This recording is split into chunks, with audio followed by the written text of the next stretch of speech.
Hatfield of Clemson and Bobby Ross of Georgia Tech, and expect to hear the sounds of defense.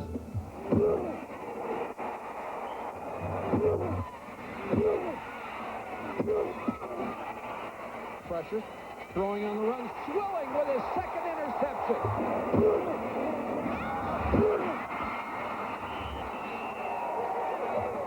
Those nationally ranked defenses will face a pair of option quarterbacks today. Sean Jones of Georgia Tech, who has run for 6 and passed for 4 more touchdowns.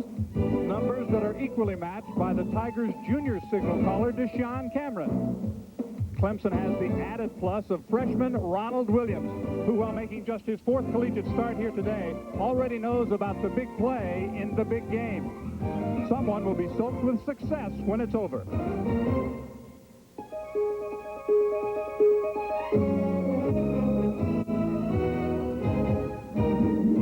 JP Sports presents the best in regional college football. The Atlantic Coast Conference.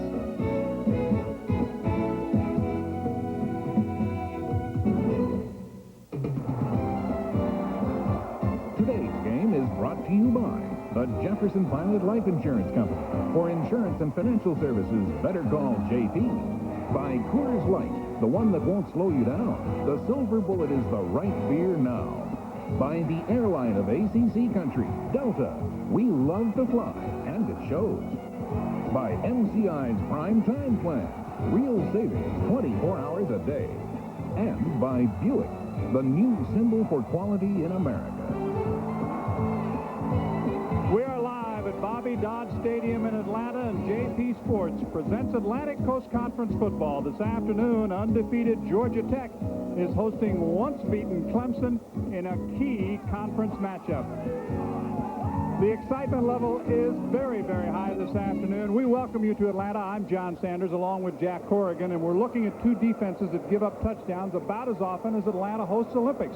They are very, very stingy. As a matter of fact, both are ranked in the top 5 nationally in total defense, scoring defense, rushing defense, pass defense efficiency. The problem for the quarterbacks is going to be getting their teams in the end zone. But how many times in college football have we seen matchups like this with great defenses that turn out to be, well, I don't want to say high-scoring affairs, but in which the offense does more than we anticipate, and certainly the quarterbacks will be responsible for that to happen. For Clemson, junior quarterback Deshaun Cameron played a very fine ball game, maybe his best job yet in the Tiger uniform last week when they destroyed the Georgia Bulldogs. He really has a flair for running that triple option attack of Kenny Hatfield. If Cameron is good, so too is sophomore quarterback Sean Jones of Georgia Tech. He was outstanding as Georgia Tech rolled over Maryland in the game we broadcast last week. He might have a little more versatility than Cameron does. Sean Jones perhaps throws the ball a little bit better, and when you have 2 great defenses, John, obviously you have to throw it a little bit to be successful. You can see the look of anticipation in the quarterback's eyes. It's being called the biggest college football game in Atlanta in 20 years. Both teams know how important it is. We'll be right back. I mean, whatever happens in the game, win or lose, you will remember every play in the ball game. And whatever, you remember the one you made that won the ball game. You remember another guy making a big play, and so we asked them before the game, go on and picture in yourself, in your mind, already succeeding and already enjoying the feeling of winning the game. The team that is able to cross the goal line and into the end zone and wins this football game might do it because of one key factor, and that would be field position. The Tigers set to come on the field. Let's go down below to that goal line that both teams will be looking for today, where Mike Hogwood is standing by. Mike? Well, John, you talked about the fact that it's going to be tough for either team to cross this goal line and score a touchdown today. That puts even more importance on the kicking game. And when you talk about the Clemson Tigers, you're talking about one of the best field goal kickers in America in junior Chris Gardocki. 51-yard field goals in his career, 10 this season. 4 last week against Georgia. That was a Clemson school record. It will be tough to beat Chris Gardocki in the field goal department, but Georgia Tech has a good kicker as well in Scott Siston. He's been very accurate this year, 40 yards and in. Both teams have been very, very good in special team play. They have been great on kickoff returns, recovering fumbled punts. The special teams will be a big factor in today's game. And I'll also tell you guys one thing. I have not heard this stadium this loud and this electric. People say it hasn't been like this in years. It will be a big factor in today's game as well, the crowd. Both teams are set to come on the field. And we are just about set for football. It is a sellout. They've had to turn media people away. It's standing room only for the Bowl Scouts. The Tigers are here. The Yellow Jackets are here. It is a key ACC matchup this afternoon in Atlanta, Georgia.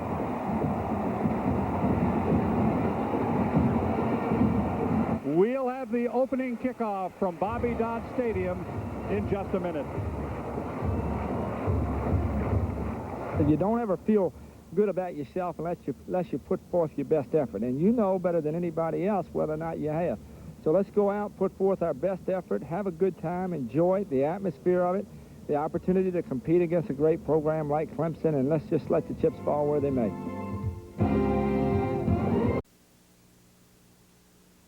We expect it to go only to the low 70s. That's quite a change from when we were here about a month ago. Those are the game conditions. We get set for the renewal of a rivalry, and the last time two nationally ranked teams played at Grant Field, well, you have to go back to 1984 for Clemson and Georgia Tech. They are both ranked nationally this afternoon. Georgia Tech has won the toss. They have elected to receive Chris Gardocki. Mike talked about him, what a great kicker he is. He'll handle the kickoffs. Ken Swilling, the All-America candidate, will be the deep man in the middle. Keep in mind that last year, Georgia Tech went up to Death Valley and beat the Tigers at their homecoming game, one of their two conference losses. They revenged their first loss of a year ago when they beat Duke in a telecast we brought you several weeks ago. They want this to be revenge number 2. It will not be as easy as revenge number 1. You're exactly right, but almost every player that we talked to yesterday at practice brought up last year's homecoming loss, so they remember it well. Gardocki will put it in play, and we are underway. Swilling about 2 yards deep in the end zone, will come out at the 10, the 15, the 20. He's got a little bit of a seam, hit at the 25 and out to the 30-yard line. A 32-yard return. Shane Scott made the tackle. Georgia Tech will have decent field position for its first drive of the afternoon. Here is your Valvoline starting lineup. Sean Jones surrounded by Edwards and Scott in the backfield. Merchant and Rodriguez will be the wide receivers. Along that line, Jenkins, Lavin, Chubbs, Sifri, a veteran, Mooney, and Covington. Jenkins and Sifri are the veterans along that offensive line.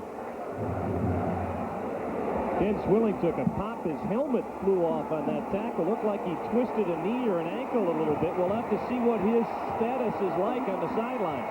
And the backs are split. It's a passing formation. Rodriguez right. Now Merchant moves right in motion.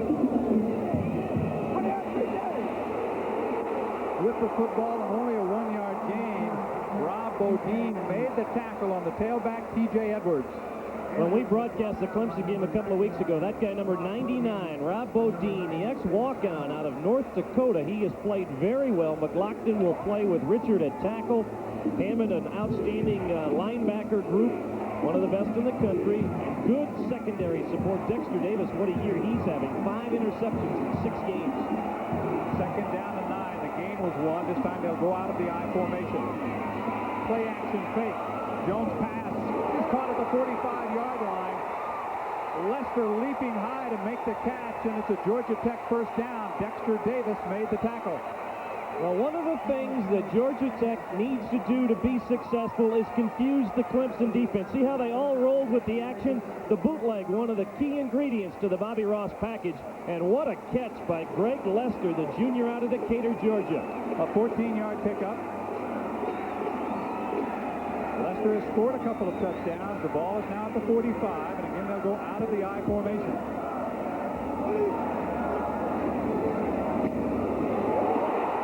At midfield, Edwards is knocked down by Levon Kirkland. Doug Brewster, one of the inside linebackers, number 92, as you look at Levon Kirkland, number 44 there, who made the stop, but Brewster, 92, stunted on the play into the tackle gap. Watch Kirkland step up and make the tackle on Edwards, but Edwards did a good job of reading the hole and bouncing to the open space. It is a gain of 6. Tech now in Clemson territory. Second down and 4. Merchant again is the motion man. Jones in trouble, gets away, and he's got room. 45, dancing out of bounds at the 39-yard line. moving away from John Johnson, but when he rolled out, he had plenty of room, Jack, once he got by the first tackler. It shows you the versatility, the quickness of Sean Jones, because John Johnson has outstanding quickness, but he was able to run around him. We mentioned about Ken Swilling's condition. Mike Hogwood has an update. Well, guys, you see the trainer's taping his ankle right now. He says it's sore. He twisted it, but he says, guys, just tape it up real tight, because I'm going in there. He's not going to miss this one. He wants to play. At the 39, first and 10, a drive that began at the Tech 30. Merchant again in motion.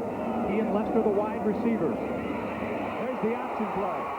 Spinning down to the 35 is Edwards. The tackle is made by the safety, Robert O'Neill. If you are a student of option offense football, you are going to enjoy this game this afternoon, because Sean Jones and Deshaun Cameron run the option as well as any quarterbacks in the country. He wanted to go to his fullback Scott in there. Clemson blitzed into the option handoff. He went with the pitch instead and got positive yardage. Jerry Gilchrist now, number 8, is in the lineup. So 3 wide receivers on the field in this formation for Georgia Tech. It's second down and 6. And again, Edwards forward to near the 33-yard line, a gain of 2 more. Rob Bodine again from his nose guard position made the tackle. Sets up the first third down situation of the ball game. Third and medium distance. The 3rd and 4 setup. Georgia Tech a little less than 40% efficiency on third down. And they go to 2 tight ends, Covington and McKendry. Rodriguez is the wide receiver. He split out wide to the right, and he starts in motion. Play action. Ball batted in the air and incomplete. About 4 different players had a shot at it. Henderson was there. They tried to go the short route and pick up the first down. It was not successful as he looked for the tight end. He wanted to go to James McKendry at 6'5", just let him out jump, but he got this ball a little short. Jerome Henderson came up and broke it up, and then the ball bounced all over the place and was nearly picked off by Arlington Nunn before it hit the ground. That's Arlington Nunn there, number 39. It will be a 50-yard field goal attempt for Scott Sisson. His longest was last week at 42. He has not shown a 50-yard leg this year. Here it is. And it is no good. So Clemson will take over at its own 33-yard line. Not quite enough leg for Sisson. Virtually no wind here this afternoon at Bobby Dodd Stadium. And the edge in the field goal department, as Mike Hogwood mentioned, will go decidedly Clemson's way. Gardocki much stronger with that kicking leg as we get our first look at the Valvoline starting lineup for the Clemson Tigers, headed up by Deshaun Cameron and the fine freshman tailback, Ronald Williams. Good offensive line led by Eric Harmon and Stacy Long on the right side. Stacy Long coming back from arthroscopic knee surgery. The fullback is the first man through to the 35, a gain of 2 for Rudy Harris.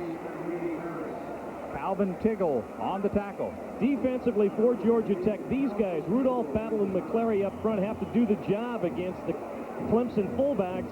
They are going without a huddle, so we'll have to give you the rest of the lineup when we can. So Cameron calling the plays without a huddle. It is second down and 8 at the 35-yard line. And a couple more for the tailback Williams, and again it is a linebacker, Jarrell Williams, who makes the stop. Good linebackers. Marco Coleman had the big game last week. Tiggle and Jarrell Williams with most of the tackles.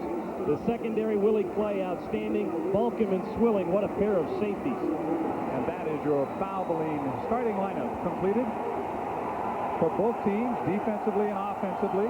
Third down and 5. Who moves? The center. The center moved on the play. It was Curtis Whitley flinching. And, you know, one of the things the Tech players defensively talked about yesterday a lot, Jack, was the chance, as we'll get the call from the official. False start on the offense. 5 yards. Courtney Mozzie is our referee, and we check out the rest of the officiating crew. What they talked about was the honor and the chance for them to have their defense on the field with Clemson, a defense that has long been recognized as top-notch, and Georgia Tech defensively thinking this is their chance to show off a bit. It's third down and 10.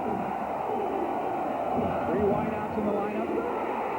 What a hit by Marco Coleman on Rudy Harris. Marco Coleman, who had 5 sacks last week and leads the ACC, makes the pop there.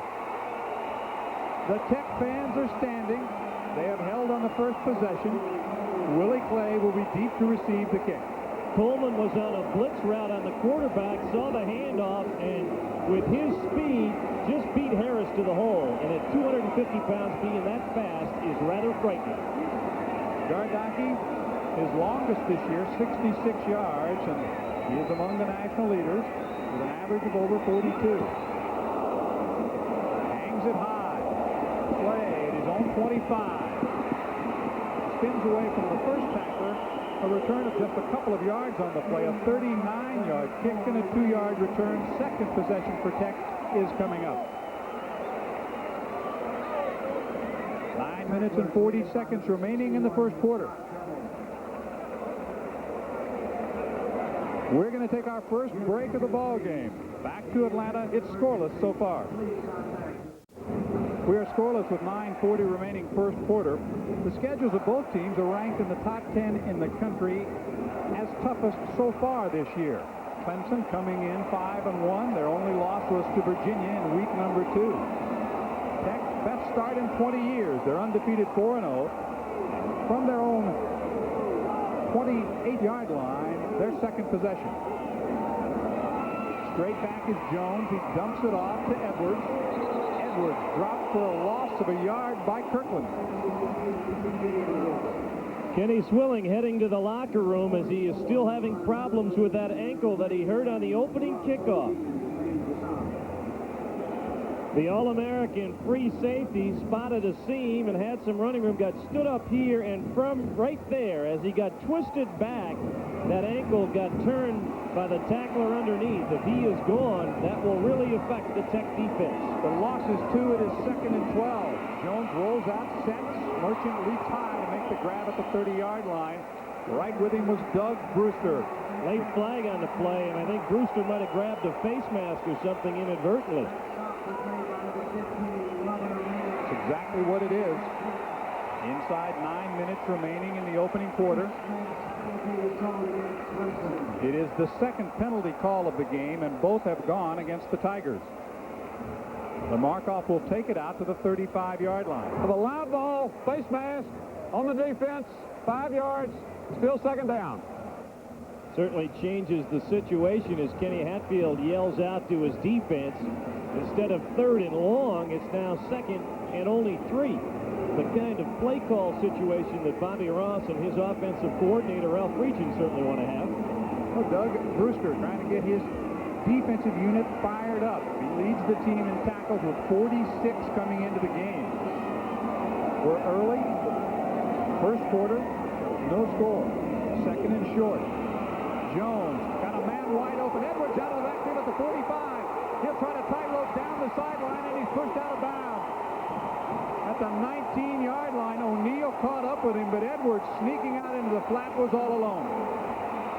A 45-yard gain. Bobby Ross is the master of misdirection. They run the bootleg. This time they give Sean Jones protection with Jimmy Lavin. And after the play fake, Edwards just ran alone out of the backfield. Little swing route, manages to stay in bounds, and only the speed of Robert O'Neal saved the touchdown. You know what, Jack? He was so alone, he almost ran right out of bounds.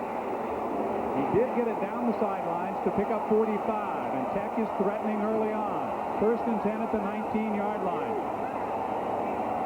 Merchant in motion. Rodriguez is the other wide receiver. Edwards knifed down right at the line of scrimmage by Kirkland. Tried to run one of their versions of their counter play. Levon Kirkland coming hard, recognized it quickly. They've got such great speed on the corners on both sides of the football. Both teams, John, I don't think you would find quicker defensive players in the country than we're going to see here this afternoon, at least at the linebacker position. Jones has hit 3 out of 4 here in the first quarter. 57 yards through the air. And at the 20, it's 2nd and 11. Edwards hit for another loss.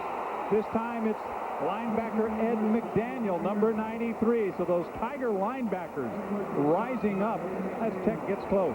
Well, they're in a situation now, they being the Clemson Tigers, where they have to do some things differently to try and beat Georgia Tech. So they have gone on these first two plays into almost total stunt situations. They sent 3 of their 4 linebackers on that play, and it paid off. A loss of 2 more. It's 3rd and 13 for Sean Jones. And they're going to come again. 3 wide receivers. Backs are split. Dumped over the middle. Merchant makes the catch and will take it in. Emmett Merchant scores for Georgia Tech. Eric Jeter had a shot at him, but Merchant got past him at the 10 and scored.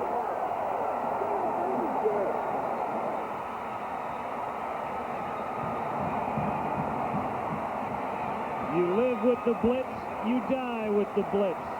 Sean Jones picked it up with some great protection by his linemen and backs in the backfield. Merchant saw the hot pattern. He cut off what he was going to run, slanted across the middle, and Sean Jones nailed him for the first score in 15 quarters against the Clemson defense.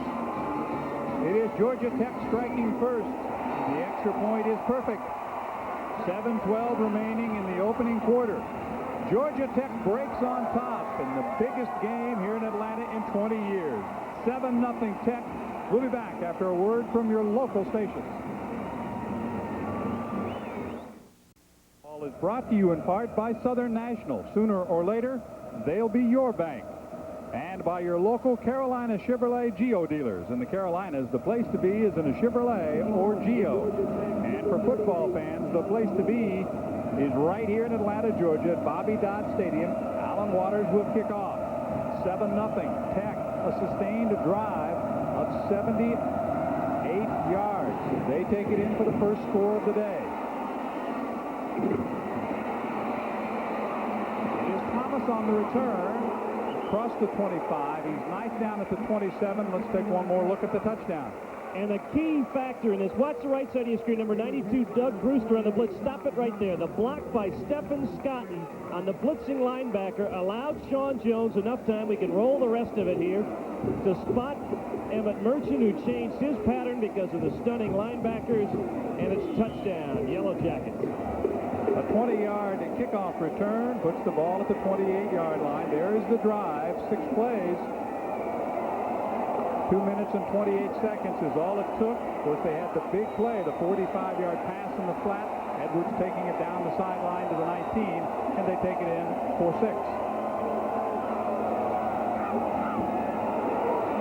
Again, we had a flinch. This time, they're saying that Eric Harmon was the man who flinched on the line of scrimmage, according to Kevin Battle. And in this formation, they had... False start on the offense, 5-yard penalty. They had 4 wide receivers on the field at the same time. Let's go down to Mike Hogwood with more on Ken Swilling. Guys, you saw Ken go to the locker room a minute ago. The trainer here says it is a sprained ankle. The tape job didn't work. He still couldn't run full speed. He's in the locker room now getting retaped. Whether or not he can go, they don't know. But the defense is pretty fired up without their All-American out there. Larry Ryans is a tailback in this offense. Rudy Harris is the fullback. He's in motion. There will be 4 wide receivers in the pattern. Deshaun Cameron looking deep. Overthrows Ryans, who was in motion out of the backfield. I've been surprised that twice already in this ball game we have had Clemson commit the illegal procedure penalty. You know, after playing all those games in Death Valley, you ought to be used to the noise and not worry about messing up a snap count, particularly a couple of veteran guys like Harmon and Whitley. It has forced the Tigers to be in long-yardage situations, something Deshaun Cameron does not want to encounter too often if he can. It is 2nd and 15. They go without the huddle. Williams is in the lineup. Here's the option, and it is messed up by Marco Coleman. Number 95 was like a roadblock. No place to go on that option play. Sort of makes you think of another Swilling, Pat Swilling, who now does his thing for the New Orleans Saints as an outside linebacker. He was an unbelievable ball player, and Marco Coleman is getting to that level quickly. He had the 5 sacks last week. He's made 2 big plays already on defense for the Yellow Jackets. It will be 3rd down and about 17, almost 17 yards to go. Both wide receivers set to the near side. Smith and Thomas. And Clemson has to burn a timeout because they were running out of time. Ken Hatfield will talk it over with his quarterback. 6:18 to play, still in the first quarter. Tech has the game's only touchdown so far. Dan Larson knows a secluded course where the holes are challenging. But we are back with 6:18 to play in the first quarter, along with Jack Corrigan. I'm John Sanders. Tech leads 7-0, and as Jack mentioned, difficult position for Clemson. Third down, long yardage. Witherspoon in motion. Loose football is grabbed. Simmons made the hit. The ball was picked up in the air by Coleman Rudolph. And Georgia Tech with the first break and a chance to go up quickly by 2 touchdowns. They were so worried about Marco Coleman, they double-teamed him. There was nobody blocking Simmons, and the ball popped right to Coleman Rudolph. Chris Simmons, the redshirt senior out of Macon, Georgia, stepped around the block that was at his ankles and put the hit on Cameron that forced the fumble. They double-teamed Marco Coleman, but forgot about the other side. So that Tech defense giving the offense the ball at the 13-yard line. Edwards tried to sweep, but Bodine would not let him get outside. Well, if Marco Coleman is the Mr. Everywhere for the Georgia Tech defense, Rob Bodine has been that this year for the Tiger defensive front line. To have a nose guard already closing in on 50 tackles on the season, and this being only the 7th game of the year for Clemson, that's a remarkable number. Edwards has carried the ball 7 times. He has a total net yardage of 6. Loss of 4, 2nd and 14. Jones rolling, looking in the end zone. Touchdown, Georgia Tech. It's Greg Lester leaping high. Near Dexter Davis, he brought it in, and Tech has scored twice quickly in the first quarter. Greg Lester has waited 2 years to get healthy again. Hamstring problems the past 2 seasons have limited his play. He made an athletic catch earlier in this period. Here in the jump ball situation, outleaps Dexter Davis. That's the best interceptor in the Clemson secondary, but Lester wins that battle. System for the 17th consecutive time this season nails the extra point. Clemson again came with the blitz, and you have to credit the Georgia Tech offensive line and the running backs for picking up the blitzing linebackers. Here they all come. This is like a 6-man rush. Good block by Edwards on Brewster. It gives Sean Jones time to get it up the field, and Lester wins the jump ball. Watch it again, left side of your screen as the stunt comes in. The great block by Edwards on Doug Brewster. 2 outstanding blocks on the touchdown passes by the Clemson running backs. You talk about Lester, it is 14-0. Go back to 1987, he was predicted to be one of the top freshman receivers in the country, so you're right, he's waited a long time for his chance. We invite you to stay with us because at the conclusion of today's game, we will be selecting a Schick most valuable player from each team. And Coach Ken Hatfield has got to rally his troops. You know, they've really been out of sync offensively.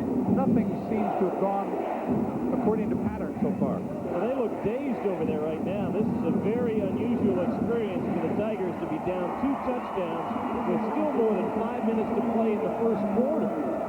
Thomas and Ryans will be the deep men. Ryans on the right, Thomas on the left. The key for Georgia Tech so far, John, the penalties have hurt the Clemson offense, and here comes Ken Swilling back out on the field as the fans applaud. And Kenny looks like he's running a little better, like he plans on being back. I'll tell you about my other point in a moment after this kickoff. Ryans at his 5. 10 outside, a little room at the 20. Puts his head down near the 28-yard line, and he's bumped out of bounds by Angelo Rush. One of the defensive backs knocking him out of bounds. One of the keys to stopping the triple option is you have to be able to control the fullback early in the ball game. They have done that the 2 times they have tried to run Rudy Harris with the football. It has not been successful, to the point that on the last series, Clemson went with that 4-receiver set on first down to try and change their look. Let's see how they handle it this time. Tony Kennedy is in the ballgame right now at fullback, along with the freshman Ronald Williams. Stacey Fields is the tight end. Smith and Thomas are the wide receivers. And is Smith the motion man? Williams cuts it back to 30, 35. He's got room down the far sideline, across midfield and into Georgia Tech territory before Eric Bellamy knocked him out of bounds. And Williams, the freshman, with a big play to maybe wake up the Clemson offense. Great cutback here. And guess who was leading the way downfield? Deshaun Cameron, the quarterback. Right side of your screen with a good block. That sprung Williams for probably 10 more yards. Williams all the way to the 48-yard line. A gain of 25 on the play. Deshaun Cameron put a pop on Keith Holmes. Keith jumped up, look, who hit me? And then saw it was number 10 and couldn't believe it. Swilling back in the ball game. Swilling is on the field defensively for the first time. He returned the opening kickoff, and here's Williams again into the secondary, down to the 41-yard line before Calvin Tiggle was stopped. Well, a subtle change by the Clemson Tigers, the insertion of Tony Kennedy into the ball game in front of Ronald Williams to provide more blocking up front, in addition to that fine offensive line. Rather than Harris, more of the running fullback, they go to Kennedy, the better blocker. Wide receivers, Smith and Thomas, both split to the right, the wide side of the field. And on the option, it is the fullback. Kennedy tackled by Tiggle. Maybe a yard short of the first down as he moves it inside the 40 to the 39. 3rd and 1 coming up for the Tigers. Boy, but isn't Williams explosive with his ability to cut back against the grain? In our highlights at the very beginning of the ballgame, you saw the cutback he made against Georgia last week. He is explosive once he clears the line of scrimmage. They bring in an extra tight end, and they go out of the wishbone formation. Look for the long count, John. Rodney Blunt has joined Kennedy and Williams in the backfield. Outside comes Williams. The first down and more, and he is tackled out of bounds by Swilling. The ball, though, down to the 27. Plenty of yardage for a first down. Let's see how Ken Swilling is moving here with that bad ankle. You can see that right ankle heavily taped. Reacts to the play. A little bit of a lateral pursuit and then gets up the field. Williams got hit right as he was going out of bounds. The Clemson people thought he got hit a little bit late, and our Mike Hogwood almost got his first taste of being down on the field, because that was right there where he was. And Ronald Williams is limped off the field to the far side to the Clemson bench. I think, though, if we get a chance to look at that replay again, I'm wondering if he pulled a muscle, because it looked like he was starting to stagger even before Swilling made contact. Smith and Thomas split left. The new tailback is Rodney Blunt, who's finally getting back to healthy shape and able to practice all week long. This is Blunt inside the 25, near the 23. Jarrell Williams tripped him up. Let's take one more look at the previous play, the first down run. As you see Swilling reacting to Ronald Williams. Now watch the end of the play. Right as he comes towards the sidelines, Williams right there starts to labor as he stepped around the tackle of Willie Clay. It looked like he did something to his legs, and they are working on him over on the far side. He's been the spark on this drive. 2nd and 6, 3:15 to play in the first quarter. Blunt, head down, fights forward near the 20. Marco Coleman and Jeremiah McClary double team him there. Bruce Bratton, the left tackle, number 65 for Georgia, or for Clemson. What a battle he's having with Marco Coleman. Maryland out to an early advantage, in South Carolina bouncing back with a 10-0 lead over the Pirates of East Carolina. Here with 2:45 remaining in the first quarter, it's Georgia Tech 14, Clemson 0. Blunt in motion. One step back is Kennedy. Cameron rolls, sets, fires, looks for Blunt, and it's incomplete. Blunt out of the backfield. The closest man to the ball was Willie Clay. Well, either Cameron read it wrong or Blunt read it wrong, because Tony was going up the field, or Rodney, excuse me, was going up the field, and Cameron thought he was going to run a turnout route. Gardocki will come on. It will be a 38-yard field goal attempt. Gardocki, obviously, excellent from this range. He's missed only 2 all year. Nailed that one that was almost 58 yards. The kick is good. It is plenty long, and it is through. With 2:27 to play in the first quarter, the Clemson Tigers get on the board. It was important for Clemson to come away with some points in this first period, but they certainly needed the touchdown because they have yet to demonstrate an ability to stop the Georgia Tech offense. And once Ronald Williams went out of the ball game with his injury, and Mike Hogwood will update that for us as soon as he is able to find out the extent of Williams' problems.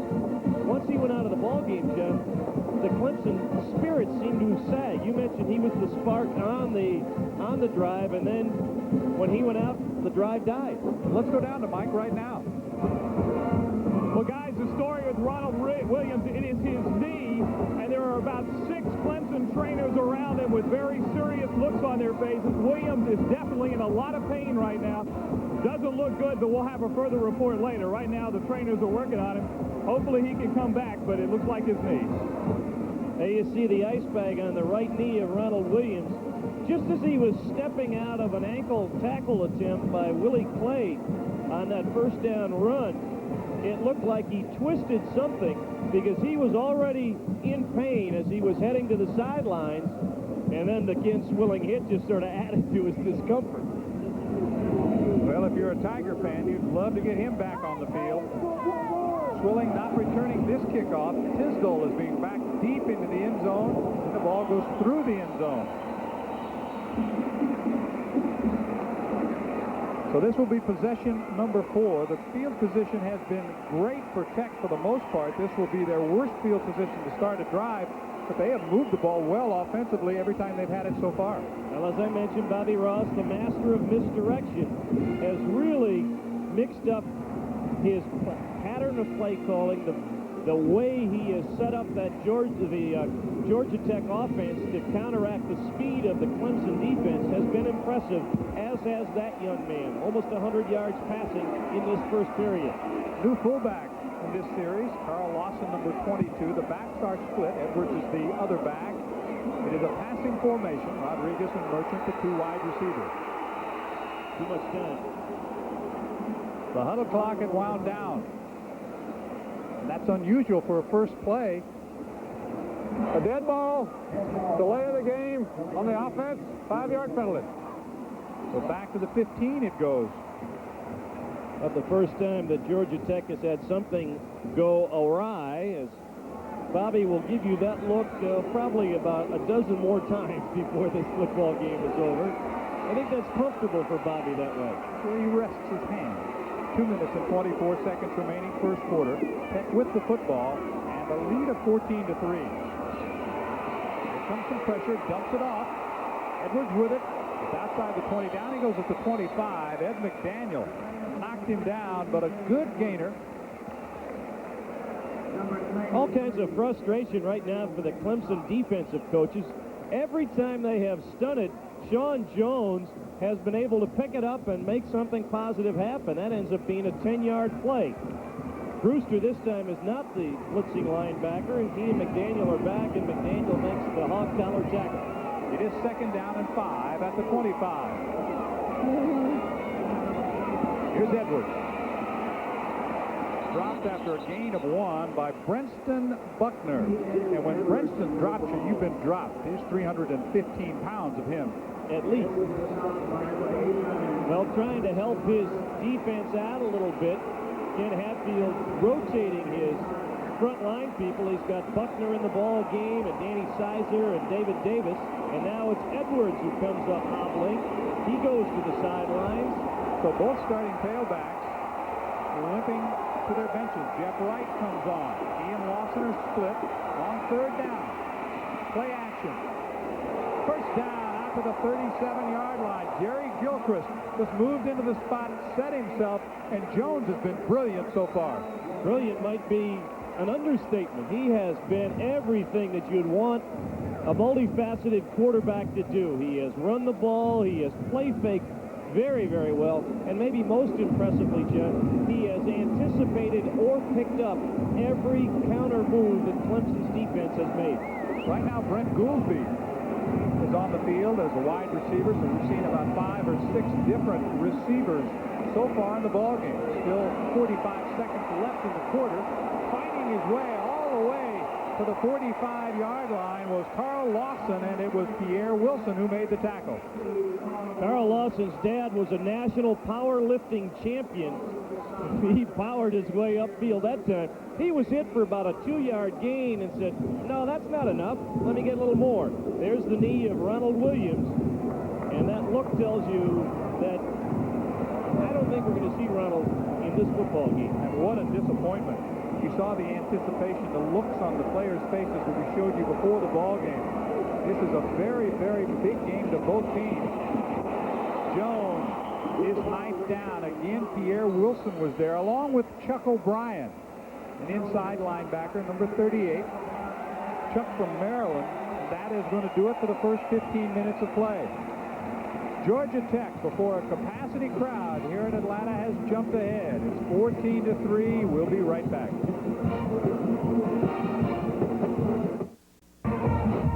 Well, the Tubas are overflowing with fans at Bobby Dodd Stadium, a sellout crowd, and those dressed in yellow, Jack, are certainly enjoying things so far.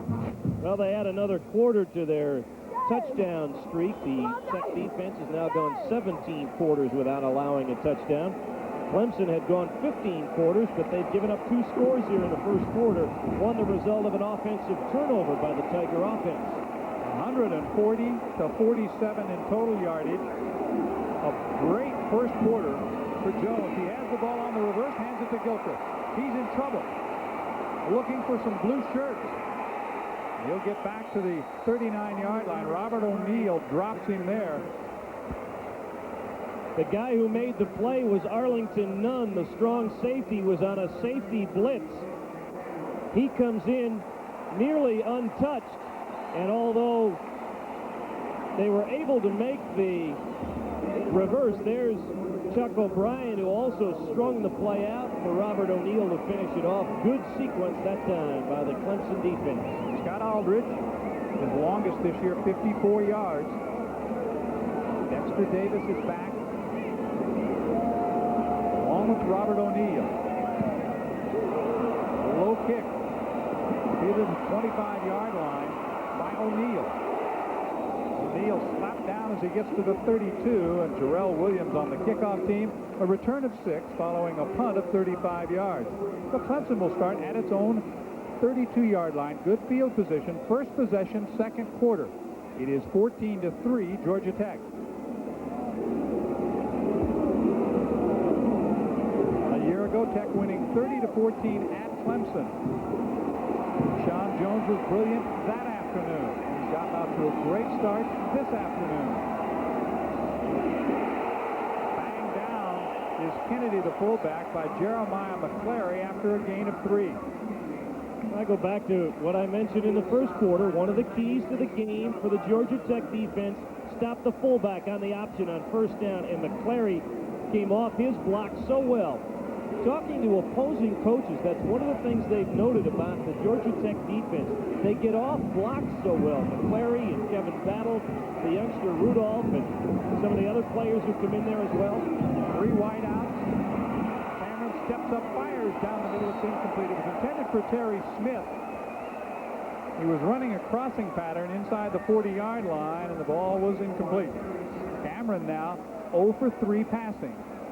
Well, Deshaun, when I talked to him yesterday, is a confident thrower, but he has been erratic throughout his career. He has to have the consistency, particularly in his deep passing routes, if this Clemson offense is going to succeed this afternoon, because the running is going to be tough to come by. I don't care how great a running team Clemson is. Tech has done a great job handling the run this year. 3rd down and 7. Blunt in motion. Cameron Incomplete. Nobody there. It was intended for Blunt, who was streaking down the sideline, but the ball landed about 15 yards from him. It'll be 4th down. You can see the disappointment on the face of Kenny Hatfield on the sidelines. Deshaun had more time than he thought he had and threw the ball sort of in no man's land. If he would have waited, he had time to get the ball to Rodney Blunt, but he was a little antsy back there. That's Willie Clay. And standing just inside his 25-yard line as Gardocki will punt. His first kick was 39. This is a wobbly end-over-end kick at the 30. Clay, 35, 40, 45, into Clemson territory down to the 44-yard line before Eric Jeter made the tackle. A 35-yard kick, but a 25-yard return by Clay. Al Seraldo, the longtime radio voice of the Yellow Jackets, calls him Willie Big Play Clay. Here's why.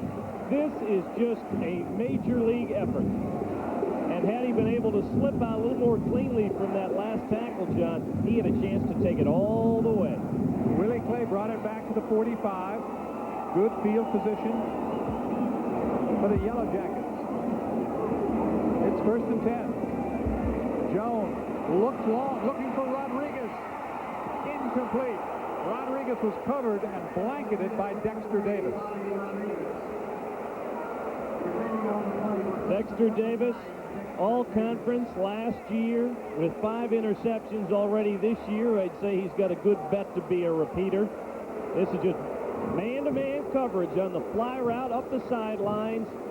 Sean Jones left this ball a little short, got it a little too high, enabled Davis to actually have the better play on the ball than Rodriguez. And Rodriguez probably saved him from having his 6th interception. 2nd and 10 at the 45. The Yellow Jackets went for it all on 1st down. They've got Merchant to the left and Lester to the right. Mellor's the tailback. He jumps up alongside the fullback. The pass is caught at the 40-yard line. Just a quick pattern to Lester. Scotton is the fullback in this series. I'll tell you what, I think he called 2 different plays at the line of scrimmage, and on the last checkoff, there wasn't enough time for his offense to be set. I think Emmett Merchant was in motion, wasn't in his spot for a full second before the snap of the ball, and that's the penalty. So it will be either 3rd and 6. With the penalty, it becomes 2nd and 15. Back to midfield. 12 minutes and 56 seconds remaining in the first half. The sun popping through in Atlanta. And Merchant came back to the huddle with Sean Jones and said, you really have to yell or give me some other kind of sign when you check off because I can't hear you. Backs are split in the passing formation. Gilchrist and Merchant, the wide receiver. Little play action fake. And Merchant drops the ball at the 40-yard line. Closest to him was Robert O'Neill, but he dropped that one. And he knows he blew an easy one. Emmett was looking for some running room before he caught the ball. The crossing route, the play action fakes, they've done a number of things to slow down that Clemson rush, and it was the fatal disease of wide receivers, the gator arms there. If he would have extended his hands for the ball, he would have caught it. Those short arms sometimes cause problems. On 3rd and 15, 3 wide receivers, passing formation. Jones is straight back. Here comes the rush. He gets the ball off. It's complete to the fullback, Scott. He's knifed out of bounds at the 39-yard line by Kenzel Jackson. Interesting play call now for Bobby Ross. It's 4th and a long 4, almost 5. They got 10 on this play. It's beyond the range of Scott Sisson. I thought maybe he'd think about going for it, but he's got Scott Aldredge out there. Kenzel Jackson with a good hit in the open field on Scott. With that 11-point lead, Bobby says, I want to keep them pinned deep in their own territory. Clemson going to drop Tony Kennedy back. Nope, second. Jerome Henderson, the cornerback, drops back. Number 36. He'll stand at his own 10. Clemson's hoping this one goes into the end zone. And it will.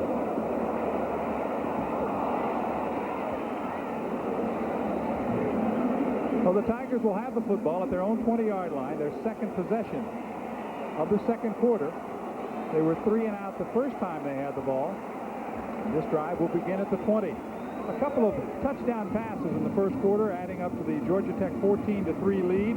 Ronald Williams is back on the field for Clemson. See if he can provide the spark that led to their only score, that field goal, with 2:27 to play. Sean Jones went 22 yards to Emmett Merchant, and then 17 yards to Greg Lester. Richard Moncrief is now the quarterback. Well, it happened again. Let's see if the flinch was too soon or was it on Georgia Tech this time. You see number 7, Richard Moncrief. Of a dead ball, false start on the offense, 5 yards. That's the third time in this football game that Clemson has had the false start out of either Curtis Whitley, their center, or Eric Harmon, the right guard. And Richard Moncrief coming on for Deshaun Cameron. Redshirt freshman out of Montgomery, Alabama. He's a left-hander, blazing speed. There you see Cameron on the sidelines. Look at the difference right there. Williams sheds one tackler. Fights his way to about the 18 is where they're going to spot it. He was tripped up by Calvin Tiggle. He shows Jack a lot of natural ability.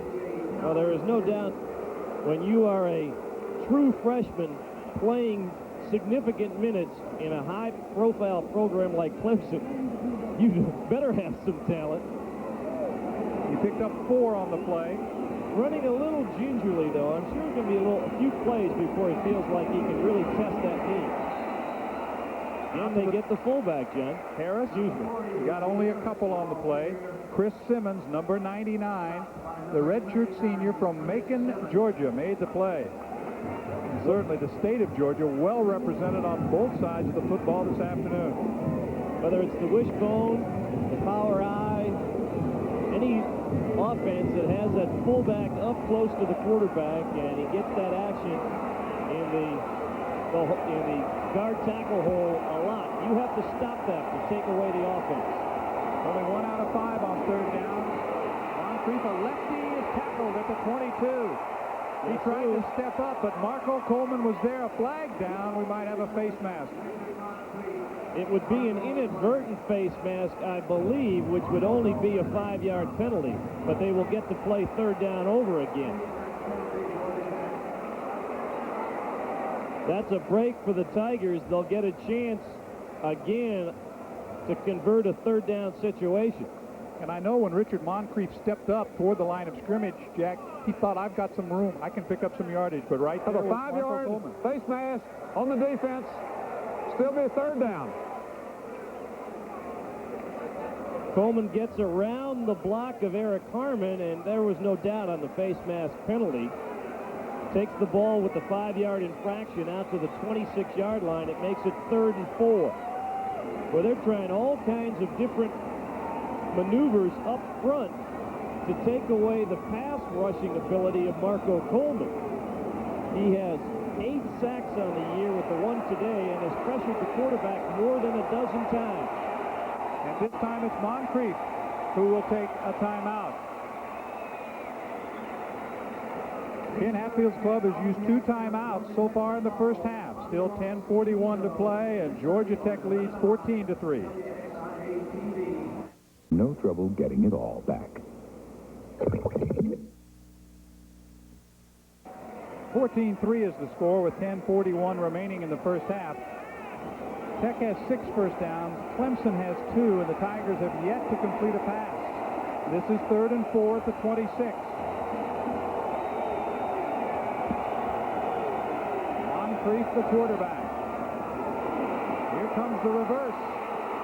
Guess who? Marco Coleman back at the 16-yard line. What great fundamental football by Marco Coleman. They try and draw him in on the inside, then they're going to peel back and make the block on him, but he stays at home, gets depth up the field, forces the reverse man so deep that it gets him away from his blockers, and Marco makes the open field hit. Third time in the first half, Gardocki is on the punt, and Willie Clay is standing at his own 43-yard line. Driving him across the field and back at the 37. Clay. Right down at the 41-yard line. It'll be first down 10 for Georgia Tech. Ashley Shepard made the tackle. The announcers for this game are selected and compensated by JP Sports. This broadcast is a copyright presentation. Any use of this broadcast without the express permission of the Atlantic Coast Conference is prohibited. The officials have spotted it at the 40. It's cooled off a bit, Jack, offensively for Tech since that torrid first quarter. They're still enjoying great field position thanks to their outstanding defense. William Bell is now the tailback behind Stephen Scotton. Scotton, the fullback, with the ball. Out to the 43-yard line where McLaughlin and Bodine team up to make the tackle. Well, we talked about it last week, but it bears repeating. The offensive line for Georgia Tech is huge. Daryl Jenkins at 280, Jim Lavin at 272, Billy Chubbs at 255, Joe Sifri at 275, and Mike Moody at 315. Backs are split this time, a passing formation on 2nd and 6. Jones is straight back. Then hands it forward. The ball is loose and on the turf at the 41. Now they're going to rule an incomplete pass because he did throw the ball, and the pop by Rob Bodine knocked it out of Scotton's hands before he really had control of it. That's a break for Georgia Tech. It ends up being 3rd and 6 instead of 3rd and long yardage. Stripped by Bodine. Little shovel pass, and you're right. Stephen Scotton never really had control of the ball. It will be 3rd down and 6. Rodriguez comes to this side. We've also got Merchant and Lester, 3 wide receivers, on 3rd and long. Stepping up and down at the 41-yard line. Vance Hammond made the tackle. Had he been able to get away from Hammond, Jack, he might have had a little room up the middle that time. Had he been able to get away from Vance Hammond, he had a lot of room. They again come with a heavy blitz. So John Jones stepping up, and he was just not able to get out of the ankle tackle of big Vance Hammond. Vance's dad, a state trooper in South Carolina. Fine, you man. Good conversation with him yesterday. Henderson and O'Neill are deep.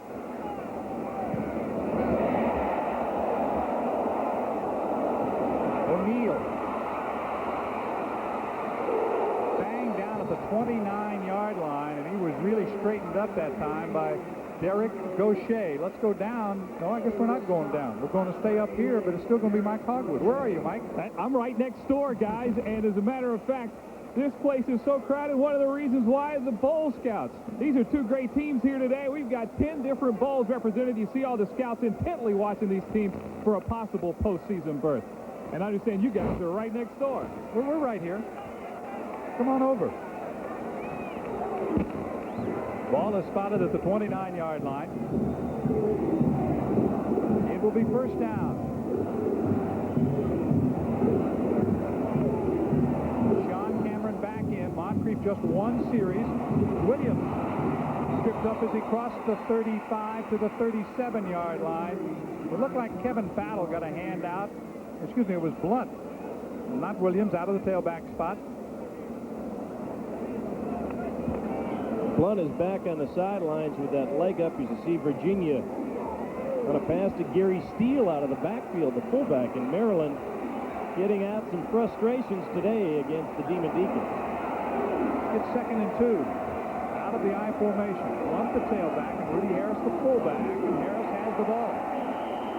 Close to a first down. Looks like you'll be just a bit short in the arms of number 95, Marco Coleman. Well, they have tried to run that fullback, and Coleman has made the tackle on 3 out of the 4 times that Rudy Harris has carried the ball. The only time they had some success is when they ran Tony Kennedy more in a counterplay. They just see Ronald Williams with that injured right leg up again, obviously not ready to go.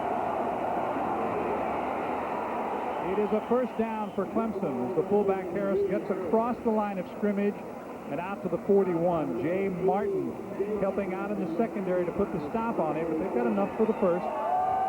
Coleman and Martin double teaming on the tackle. Some of this big crowd, capacity crowd on hand here at Bobby Dodd Stadium, historic Grant Field. Chance to perhaps set the record for attendance here since they had the stadium reconfigured with the new buildings. The capacity was reduced. They had as many as 60,000 people in the old setup of the stadium. Forward to the 45-yard line. McCleary makes the hit on Harris.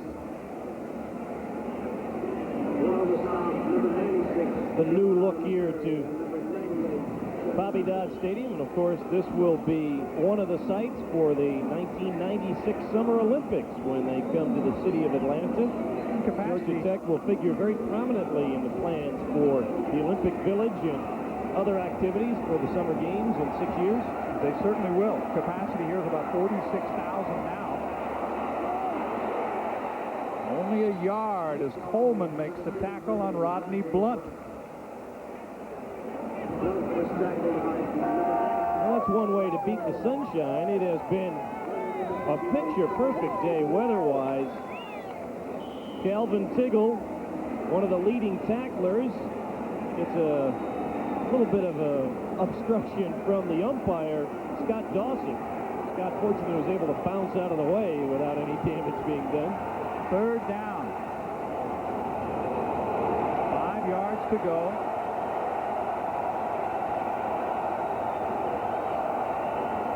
Cameron looking right, throwing right. It is incomplete. Intended for Ryans on the play. Willie Clay had great coverage, and let's hope that Ryans is all right. He went through the net that they used to practice kicking. He was out of bounds.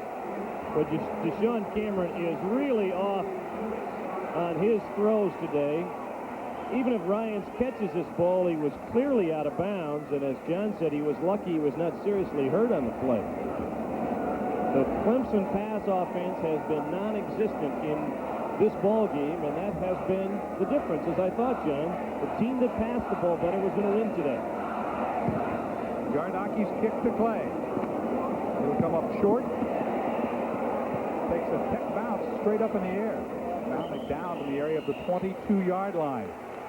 We still have 5 minutes and 19 seconds remaining in the first half, and Georgia Tech, with those 2 first-quarter touchdowns, has the lead.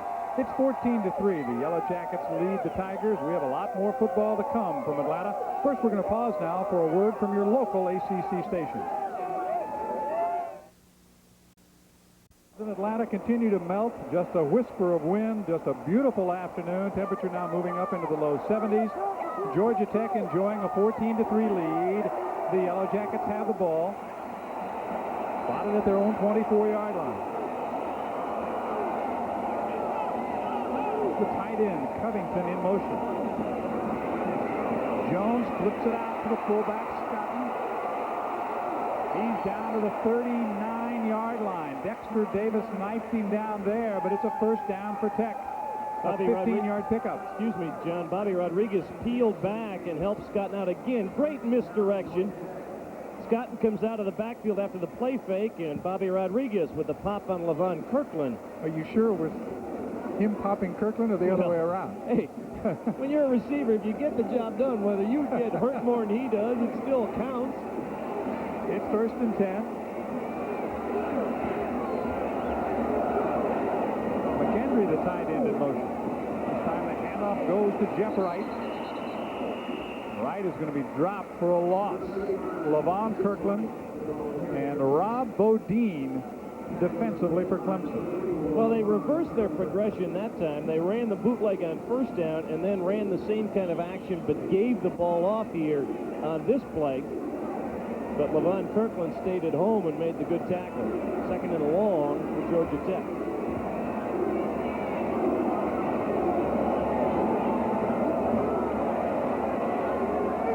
The tight end in motion. There are 2 tight ends in this formation. Wright sweeping left, and he's hit behind the line of scrimmage by Ed McDaniel. Now, early on when we saw Clemson, Jack, you talked about this crew of linebackers, Johnson, McDaniel, Brewster, and Kirkland. They continue to make the big plays. Well, this defense is designed for them to make the plays, but also they are great athletes. And what is probably not given enough credit. They are also great students of the game. They read so well what is happening on the field that then it allows their physical ability to get the job done. 3rd and long.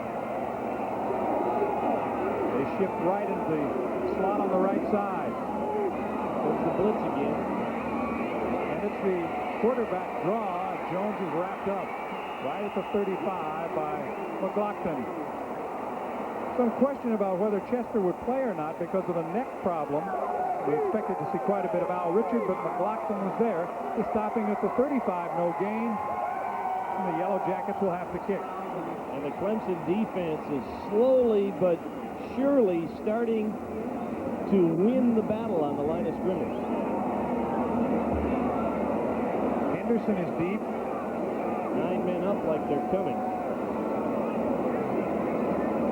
Along with O'Neal. A wobbly kick taken at the 35-yard line.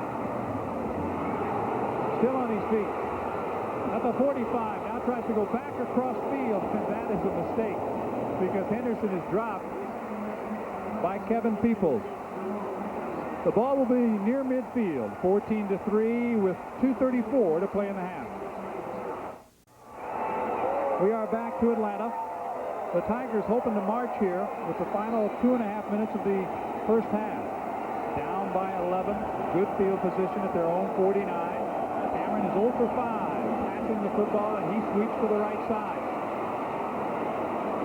Near the 45-yard line in the arms of Marlon Williams. He's run out of bounds. Now they say he did not get out of bounds, and keep in mind that Clemson has already burned 2 of its 3 first-half timeouts. That could be significant as the Tigers try and drive for a score.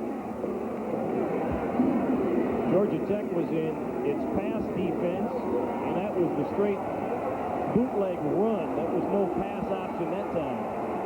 2nd and 3. Smith, the motion man. Here's Witherspoon, the tailback. He's popped by Eric Fry, number 57. A gain of 1. Well, Jeremiah McClary is having an outstanding football game on the line of scrimmage for Georgia Tech, even if he is not making that many tackles. Big number 96 there in the middle of that defensive huddle has been clogging things up out of his defensive line spot. And when you go 280-plus pounds, it says 279, give or take 10 or so. It is the 3rd and 2.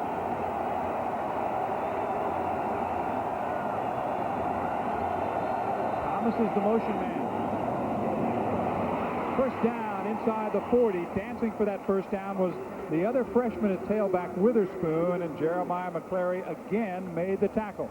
But this time, Jeb Flesh, the redshirt junior out of Morrow, Georgia, was able to make enough movement on McClary to get the first down for Witherspoon, who was shaken up on the play.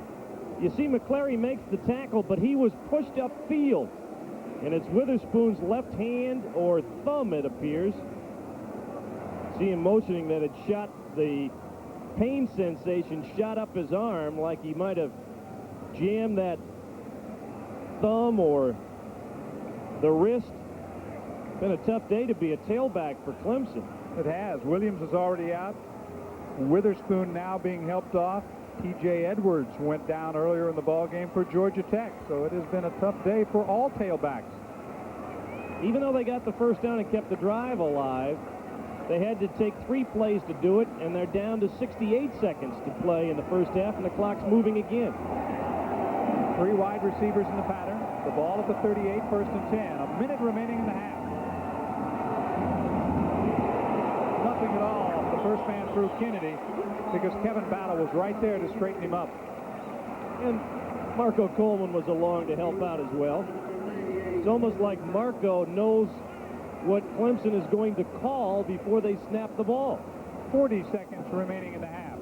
Now keep in mind, Clemson can still feel that they have a scoring opportunity because of the big leg of Gardocki, but they're really wasting a lot of time.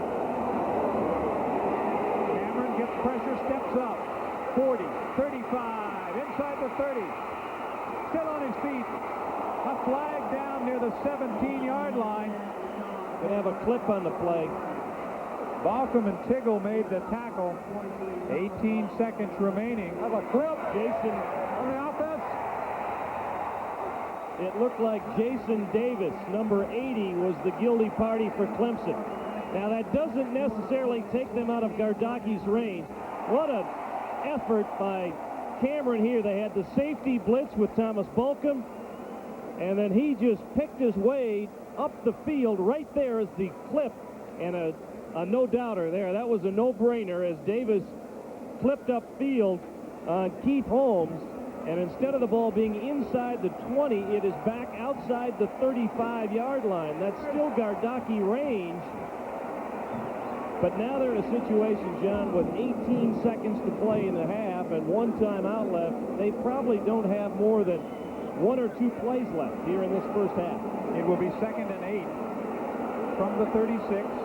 Had they been down inside the 20, they could have tried a couple of passes into the end zone. The clock is running. They might not have any more plays left. He gets it stopped with 3 seconds remaining. I had forgotten that after the penalty on the offense, the clock will start up again in this kind of situation. And the Tigers were still in their huddle. They had restarted the clock, and Cameron is lucky to get one more play off. So now, do you try the 53-yard field goal? It's within Gardaki's range. Clemson will use its last time out here to talk it over.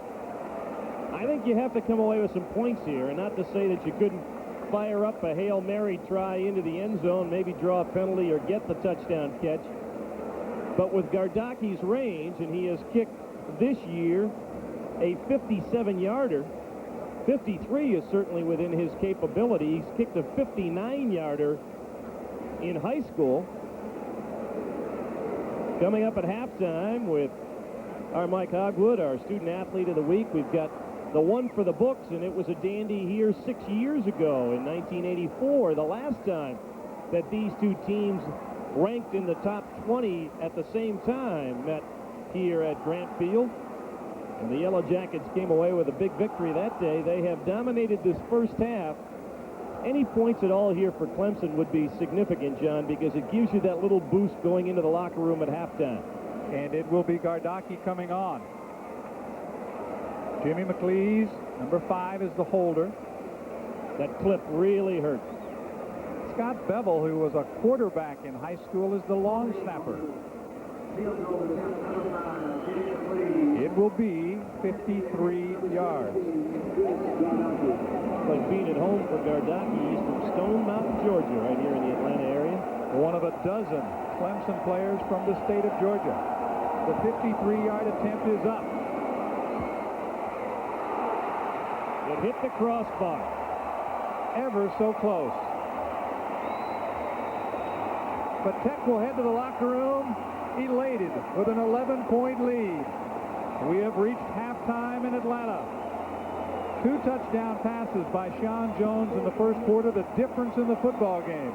It is 14-3. We go down to the field. Mike Hogwood standing by. Mike? Bobby, your team's going to the locker room. What a first half. Sean Jones put the 2 touchdowns on the board early. Well, our big problem, Mike, we got to get the running game going. We got to make our running game going. We're doing all right on the throwing. They started to pressure us a little more. We have got to get the running game going. That's a big priority for us the second half. That defense playing well, too. We're playing well right now. All right, we'll let you go into the locker room. Bobby Ross headed to talk to his team. The Georgia Tech Yellow Jackets lead the Clemson Tigers here at halftime, 14-3. Just a moment, we'll take you around the league and all our halftime activities. You stay with us. JP Sports' exclusive coverage of ACC football is brought to you by Days Inn. Days offers great rooms, great value at over 1,000 great locations. By Right Guard Sports Stick from Gillette. Anything less would be uncivilized. By BP Oil, makers of high-octane, high-performance gasolines. And by your local Carolina Chevrolet Geo dealers. In the Carolinas, the place to be is in a Chevrolet or Geo. Stand out in your ACC football. football on JP Sports is brought to you by Infiniti, who invites you to test drive the Q45 sedan or M30 sports coupe. By your local oil heat dealer. Compare cost, comfort, and safety. You'll choose Oil Heat. By the Schick Slim Twin Disposable Razor. It reaches every place on every face. And by Budget Rent-A-Car. For a rental that's loaded with extras at a price that isn't, the smart money is on budget. Back in Atlanta with Clemson coach Ken Hatfield. Coach, what are you going to do to get that offense rolling? Well, we're going to find out in this first drive. I think this is a pivotal drive. The first 5 minutes, third quarter, I think will really determine the outcome of the game. If we're right, we can drive the ball down the field. In the very first drive, I think we're back in the ball game. It's going to be key. All right, we'll see what happens. Thanks a lot, Ken Hatfield, joining his Clemson Tigers on the sidelines. Let's go back upstairs to Jack and John. All right, thank you very much, Mike. It is going to be a critical part of the ball game because Tech had the opening kickoff. They marched down. Great first quarter for Georgia Tech, and they lead. Well, that was what they wanted to do, get out to the early lead and then let their defense take over. And as we look at the Schlitz Malt Liquor halftime stats, John, we can see how much they dominated on the defensive side of things. In the first half, Clemson with just 98 yards of total offense, but in fact, no yardage through the air. Deshaun Cameron 0 for 6 in the first half, while Sean Jones was a sizzling 10 of 14 for 144 yards. And you see the time of possession difference. Georgia Tech with 5 more minutes than Clemson. Clemson, the kind of team that likes to grind away that clock on you, but it was advantage Yellow Jackets throughout the first 30 minutes. But there are 30 minutes remaining to be played here in Atlanta, Georgia this afternoon. The weather is perfect. I think the last 12 minutes maybe of the first half, certainly the kind of game we expected to see defensively. The defenses took over, controlled the ball game. It has been another outstanding performance by Marco Coleman. For Bobby Ross this afternoon, the Georgia Tech defense has continued to play well. They still have not allowed the touchdown. And Clemson will have the ball to begin the second half. And as Coach Hatfield said, and as he was telling Mike, he's got to get something going early here in the third quarter. 14-3 is our score. Well, we've said in earlier telecasts, John, and Kenny just accentuated it, that opening possession of the second half, or maybe that first 5 or 10 minutes of the third quarter, really are the tempo setters for the rest of the ball game. If Georgia Tech comes out defensively and shuts down Clemson's offense again, the Tigers start feeling like, hey, we just can't move on these guys, and the Georgia Tech confidence grows larger. A touchdown and things turn around, just like Coach Hatfield is hoping for. Alan Waters will kick off. Ryans and Thomas are deep. Thomas at the 7. Out across the 25 to the 26. Excuse me, it's Larry Ryans, not Thomas, to the 26. And that's where Clemson will have it as we begin the second half of play. See if there is a change in the thought process in terms of play calling for Georgia Tech here on this first series. Early in the ball game, they tried to run the fullback, not very successfully. As they moved into the second quarter, first down became strictly a passing down. Let's see how they start the ball game here in the second half. They will begin with 3 wide receivers, Harris and Williams, the running back.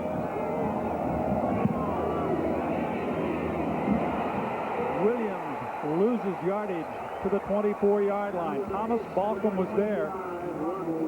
Ronald Williams, who sat out much of the first half, is out there to begin the second half. Tried to run the triple option to the wide side of the field, and you see Tiggle anticipating it, stepped around and forced Cameron to pitch the ball quickly, and then Balcom up from a strong safety spot with a good open field stop. A loss of 2 at 2nd and 12.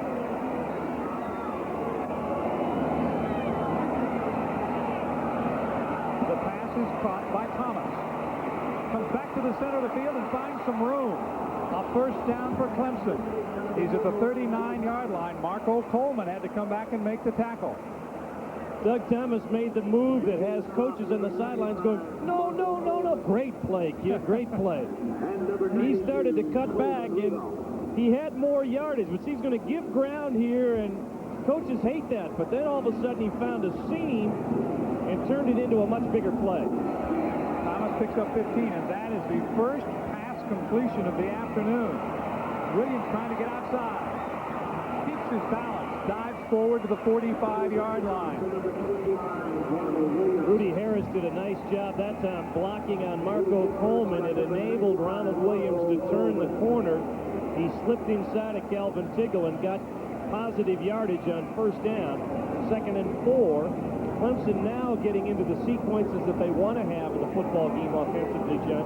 2nd and 5, 2nd and 4, 2nd and 3. Then they really forced Georgia Tech to be very basic in their defense. Williams running was the key to the one-scoring drive, the drive that set up the field goal. Tiggle and Williams double team for the tackle at midfield. It should be enough for another Clemson first down. Rudy Harris, the first man through, picked up the first down at midfield. And see the difference on 2nd and 4 running the fullback as opposed to 1st and 10 or 2nd and long, or the one time they tried it on 3rd and long in the first half. Georgia Tech was not doing anything special on defense, and Harris got positive yards. Lock and Smith are the wide receivers. The ball is at midfield. Williams and Harris, the running backs. It's Williams. Cuts it outside. He's got some room. 10 yards down the sideline goes Williams. He's run out of bounds. Williams finally chased out of bounds on the play by Keith Holmes. But Williams, again, a great job as he turned it upfield. Got down to the 31-yard line. On the replay, watch the left side of your screen, number 67, Stacy Long, as he seals the corner on Coleman Rudolph. That enabled Williams to get around the corner. Keith Holmes was able to run him out of bounds, but not before he got a first down, but he comes up limping again. A 19-yard pickup for the freshman. Rodney Blunt comes in at tailback. He has 75 yards, does Williams in the ballgame rushing, but he leaves again. Here's Blunt trying that left side. They stack him up, slips through a seam, and gets inside the 30 down to the 28. Jarrell Williams on the tackle, a gain of 3. Now, whether you want to say it is better running or poorer tackling, it depends on your perspective. But right now, the Clemson running backs are breaking through the tackle tries of the Georgia Tech defense, and plays that don't look like they're going to produce anything are starting to gain some yardage. Derek Witherspoon joins the huddle as the new tailback. Ryans and Thomas, the wide receivers. Sean Cameron did not play one series in the first half. Other than that, he's been there all the way. Harris down to the 25, and Coleman Rudolph defensively for Georgia Tech. Coleman Rudolph, a former linebacker who actually just got a little too big for the position at 260 pounds. He brings great quickness to that defensive tackle spot. A big third down play. It's 3rd and almost 5. Clemson 3 for 9 on 3rd down. The Tech fans get into it here at Bobby Dodd Stadium. Smith is the motion man. Option play. It is going to be close to a first down. The spot, though, I think, Jack, is going to be a little short. Jeremiah McClary made the tackle. Rudy Harris tried to help the officials, but he's a good yard and a half shy of the first down. Back closer, now the nose of the football is outside the 22, and he has to get inside the 21. So 4th down, and immediately a decision has to be made, and a timeout will be taken by the Tigers of Coach Hatfield. 11:25 remaining 3rd quarter. It's 14-3. Tech is leading Clemson, and a decision to be made.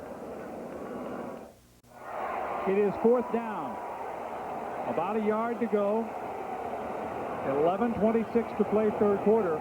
They took the timeout, Jack, and they made the decision not to go for the field goal. And 2 fullbacks in the game. First down. Rudy Harris. He got inside the 20, and they pick up the first down. There was a long discussion during that timeout while we were away on the sidelines. As Clemson tried to decide what to do, they pick up the first down. I tell you what was the biggest key there. They went with a quick count, and the Georgia Tech defense was not really set, and they got the ball off quickly to Rudy Harris behind the block of Paul Caputo and got the first down. This is just a straight lead play. Calvin Tiggle tried to go up over the top, as you see Chris Simmons try and pull the ball away from Rudy Harris.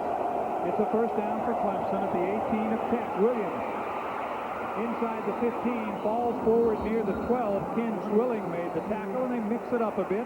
Now we've got a flag down. There were 2 separate altercations going on.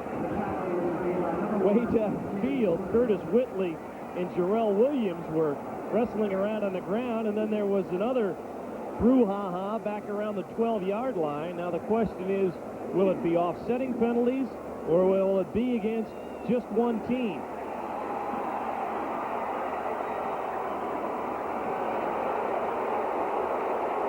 Offsetting penalties.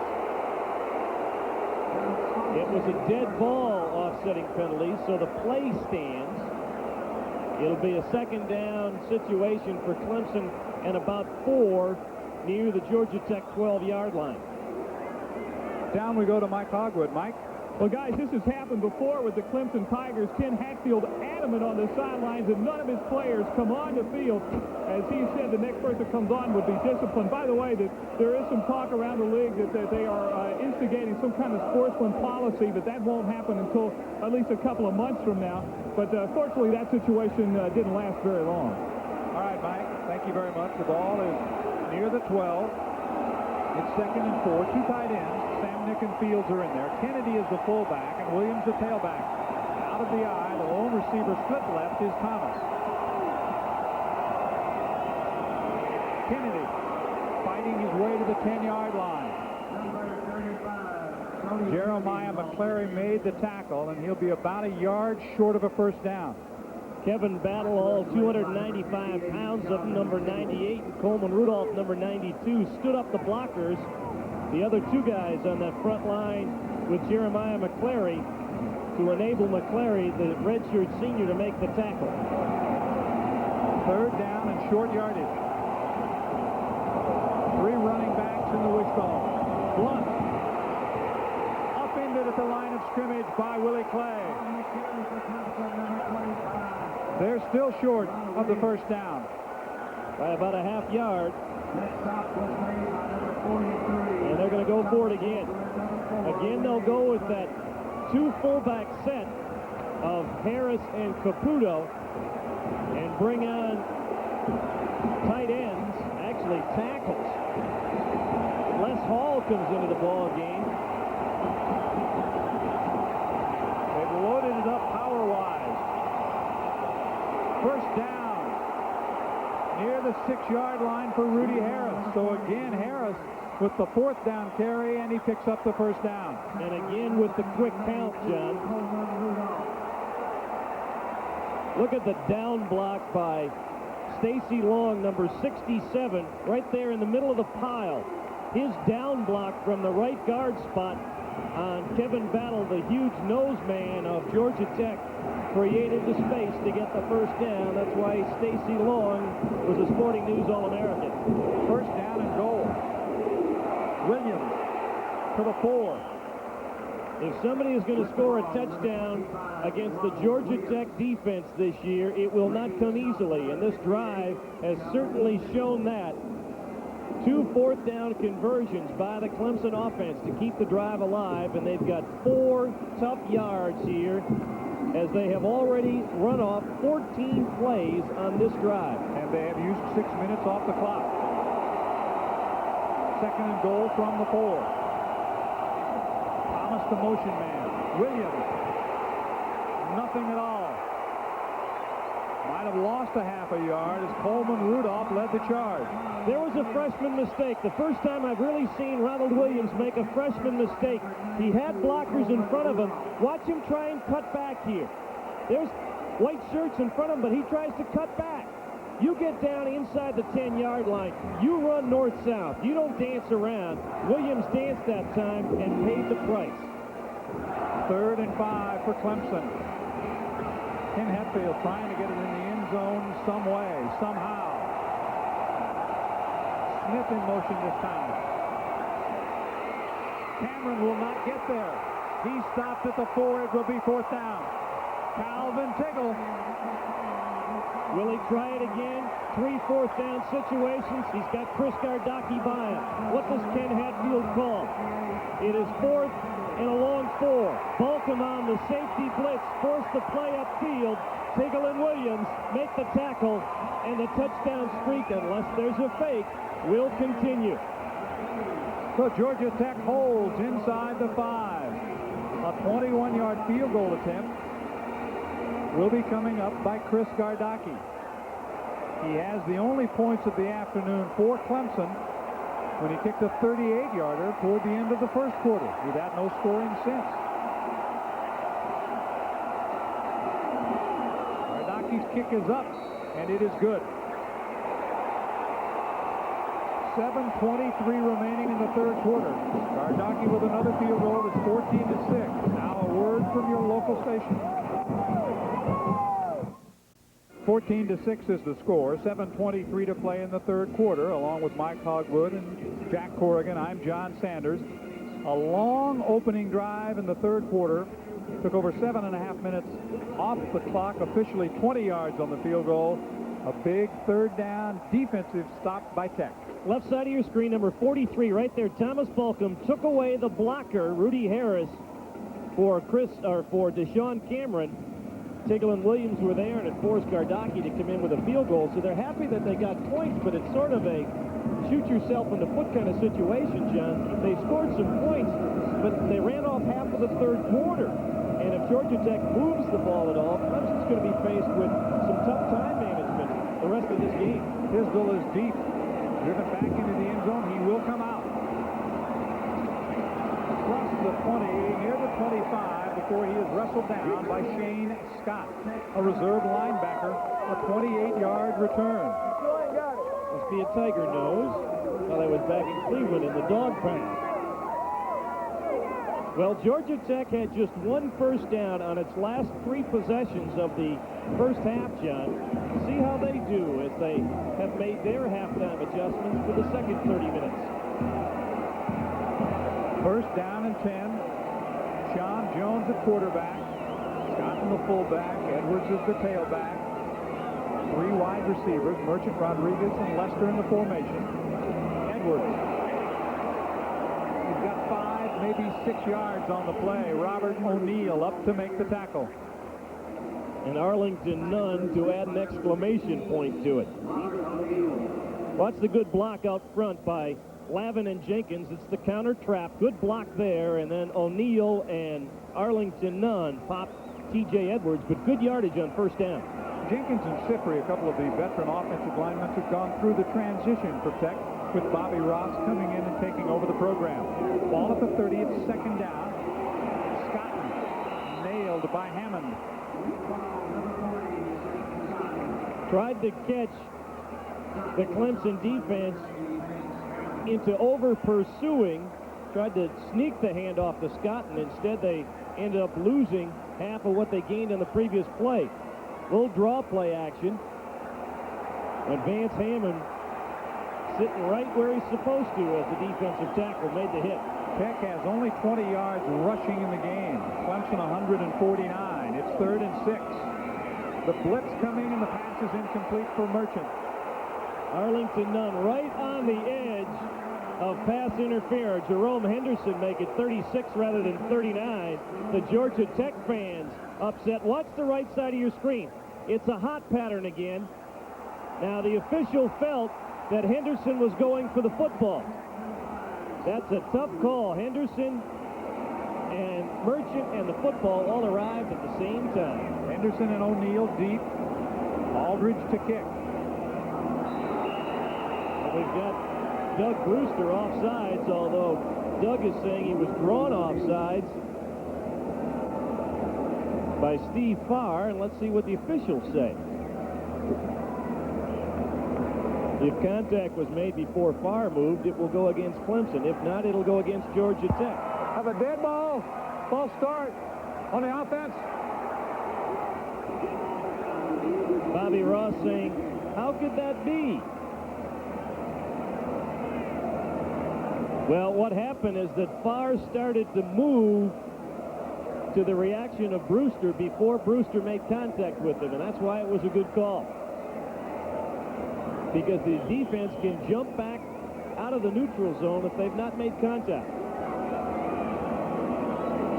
So back them up 5 more. Just over 6 minutes remaining, third quarter.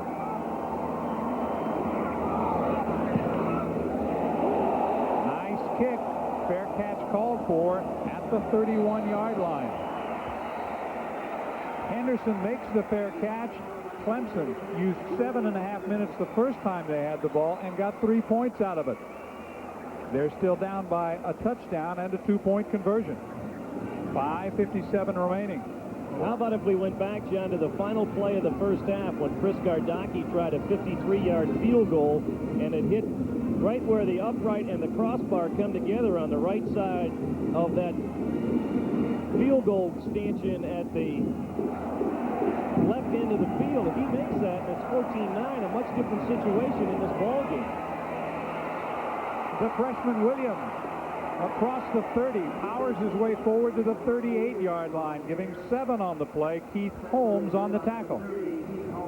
By that I mean, John, they could get themselves into a situation where they could just use the leg of Gardocki and say, well, we keep getting into range and peck away with 3 points. Chris hits 5 of them, we win the ball game. That's exactly right. I'm sure, though, Ken Hatfield would like touchdowns, and the Georgia Tech defense trying to figure out a way to stop Williams. Spinning off the first tackle is Kennedy, right near the first down marker. Tiggle and Fry double team for the tackle. Check the spot. It's very, very close. Your attention, please. First down, Jim. Please report to the stand manager in your stand. Had it all the way, didn't you, Jack? It is a first down. With about 2 inches to spare. At the 41, Georgia Tech, again looking to its defense, which has not allowed a touchdown, and that streak continues to grow. 18 quarters and climbing. 5 minutes and a half left in the third. Thomas in motion. Williams, the freshman, spun down after a gain of about a half a yard. Eric Fry and Willie Clay this time for Tech. First time they have denied Clemson positive yardage on first down. Williams tried to bounce it outside. Fry coming from underneath really broke up that play. And you want to force Clemson into passing situations. So Cameron's 1 for 7. Williams now 91 yards, rushing on 14 carries. Give him a yard on that one. It's 2nd and 9. Here comes Williams again. He's got a hold of midfield. He's got a first down near the 46-yard line as he dives forward. Jay Martin, number 80, comes up to make the hit. They will help their teammate up because Williams now 15 carries and 105 yards. But again, Jack, he hobbles away. Well, he was a high school All-American out of 96 South Carolina. And hobbled or otherwise, he just goes to the sidelines, takes a blow for a while, comes back and says, I'm ready to go again, Coach. You got to like the toughness of that young man. Georgia Tech came in giving up only 62 yards a game on the ground. Williams has nearly 100. He has over 100. Fighting forward for about 5 yards is Tony Kennedy, the fullback. Kennedy just kind of rolled for about 5 in the arms of Coleman Rudolph. Well, there you see the all-time freshman rushing list. Terry Allen, the leader, with 973, and some other familiar names on that list. And Mr. Williams now number 2 as he surpasses the efforts of Kenny Flowers. The ball at the 40, it's a gain of 5. Clemson with that powerful running game trying to wear Tech down. Close to another first. Battle makes the tackle on the play. It is Kennedy carrying, and now we're beginning to see, Jack, more of the offense, the execution we expected from Clemson coming in. Well, and part of the factor is, John, we have played 11 minutes and 19 seconds of the third quarter. That Georgia Tech defense has been on the field for about 9 of those minutes, at least, and also played much of the second portion of the first half out on the field. They are starting to wear down, I think. Time is called by the referee. The worst thing that could happen to Bobby Ross was the 3-and-out situation with his offense after the Clemson field goal. They had a problem with the huddle clock. It was stuck on 0. It's been reset. It's operating again. The head linesman, Richard Tyndall, came up to say something to the referee. Witherspoon now the tailback. Kennedy in front of him. Thomas left. Smith left. 2 wide receivers. Witherspoon. They're doing it 5 yards at a crack now, and Simmons makes the tackle. And trying to counter a little bit, let's look at the offensive line of Clemson. We talk about coming off the ball and taking control of the line of scrimmage. Look at that right there. Look at the push by the guys in white. They sealed off the inside and created a good alley. Bobby Ross has gone to a lot of his second-line players looking for fresher bodies out there. The gain for about 3. Again, it's Kennedy. They had ripped off 5 straight 5-yard gains. This time they're going to be about 1.5 yards short of a first down. Again, the only negative for Clemson is the fact that as they grind away on this clock, that's fine, but they have to get a touchdown. They are still 8 points down, and if they're going to do it the field goal route, they need 3 more field goals. And as you can see, we are closing in on 2 minutes remaining in the third. Tech's offense has been on the field for only 1 possession. Loose football, and Cameron covers up. Flags down on the play as well. Probably have a false start on the Clemson offense, which probably caused the bad snap, the bad exchange between Whitley and Live ball, Cameron. illegal motion on the offense. They see the little flinch again by Whitley, the center. He flinched before he snapped the ball. And then he and Deshaun Cameron had problems with the exchange. Georgia Tech declines the penalty, and with the fumble, it's 4th down and 2. Almost 3. Length of the football inside the 23-yard line. They have to get to the 20.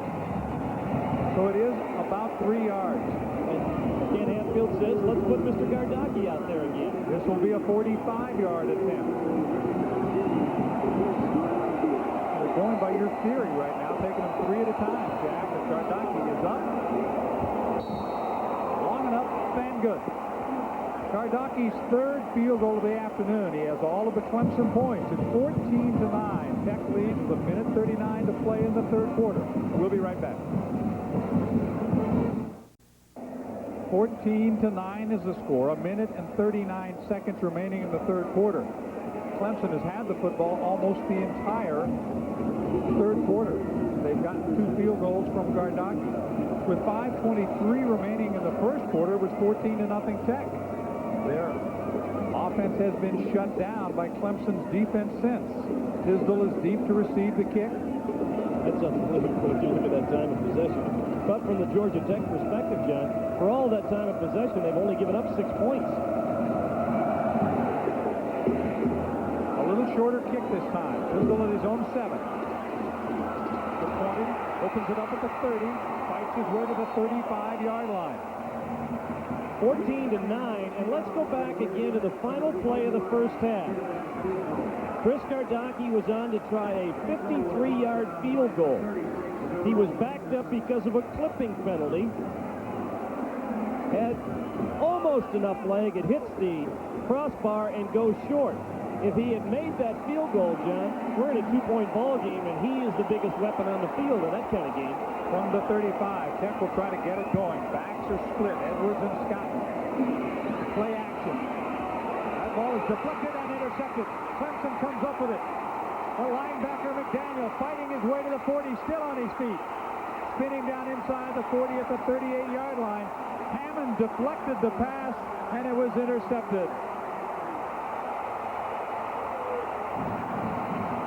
First turnover of the ball game by Georgia Tech. It couldn't have come at a worse moment as Sean Jones is intercepted for the 5th time this year. 6'7" Vance Hammond got a piece of the ball, and Eddie McDaniel happened to be in the right place at the right time. He showed some pretty good running ability as he moved it back upfield. So the Tigers will have it at the 38 of Tech. Williams back in a tailback.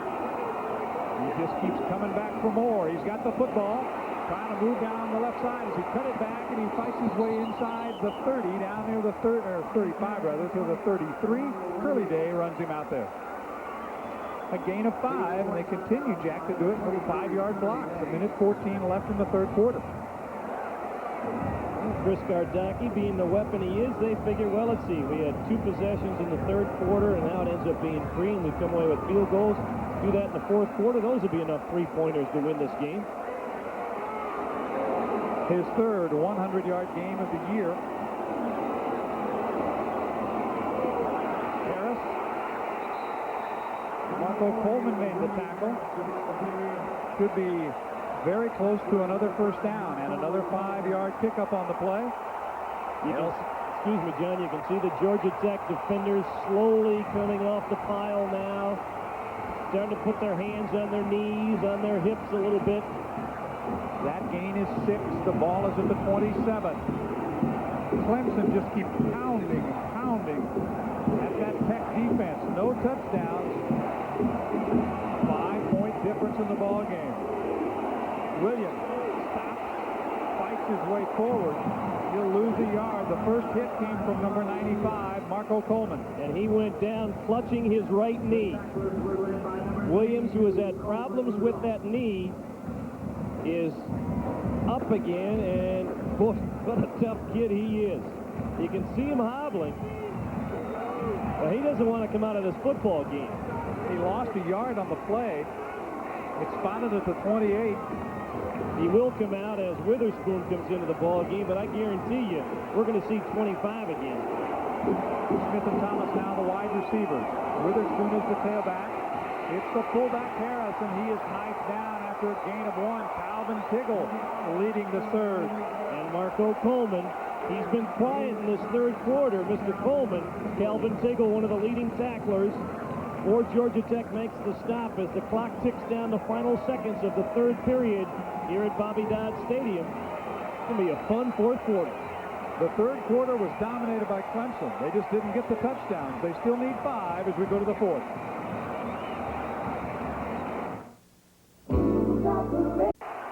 As we begin the final quarter, let's go down to Mike Hogwood. You guys have said a lot about Ronald Williams. The story on Ronald today, he has a badly bruised knee. Every time he gets hit, the pain is incredible. He has to come out, but his teammates giving him a lot of encouragement, and this youngster showing a lot of heart and courage today. As you said, he'll be back in the lineup as soon as that pain subsides just a little bit. Third down and 10 for Clemson. Cameron steps up, looks long to the end zone. Way out of bounds and incomplete. Great catch by the fan. It was intended for Smith. Willie Clay was there. And by maybe those two guys, by 2, it is an all-time record attendance. 46,066, the most they've ever had at the newly redesigned Bobby Dodd Stadium. Well, he wanted Jerry Smith on the flag cutter. There are people who say Willie Clay is the best one-on-one cover man in the ACC, and he was all over Jerry Smith. This one will be a yard shorter than the longest that Gardocki has had this afternoon. He goes for his 4th field goal for the 2nd week in a row, and again he's there. So we talked about it, Jack, at the beginning. Mike made a special point about Gardocki, and he pulled him back. They are now within 2. And that flipping penalty that pushed him back and that field goal try in the first half is the difference in the game right now. You'd have Clemson up by a point if it wasn't for the costly penalty in the closing moments of the first half. Gardocki now with field goals of 38, 20, 45, and 44. That has been all the scoring that has happened since 5:23 of the first quarter, when Jones went to Leicester for 17 and was 14-0. You have to credit the turnaround, as we check out some third quarter stats, certainly to the Clemson defense, because they had shut down the Yellow Jackets after that first quarter. Well, the Yellow Jackets had just 6 plays in the third quarter, make it 7 plays, and came away with just 4 yards and a turnover. While Clemson doing it all on the ground. They had a 15-yard pass completion early in the ball game, early in the third quarter, I should say. That's been their only completion in the ball game. For Georgia Tech, they have to get down and come away with some points, John, or at the worst, knock 4 or 5 minutes off the clock. They have to give their defense a break. They are all on the bench and the sideline, very tired. This will come out from 2 yards deep in the end zone. Calling a wedge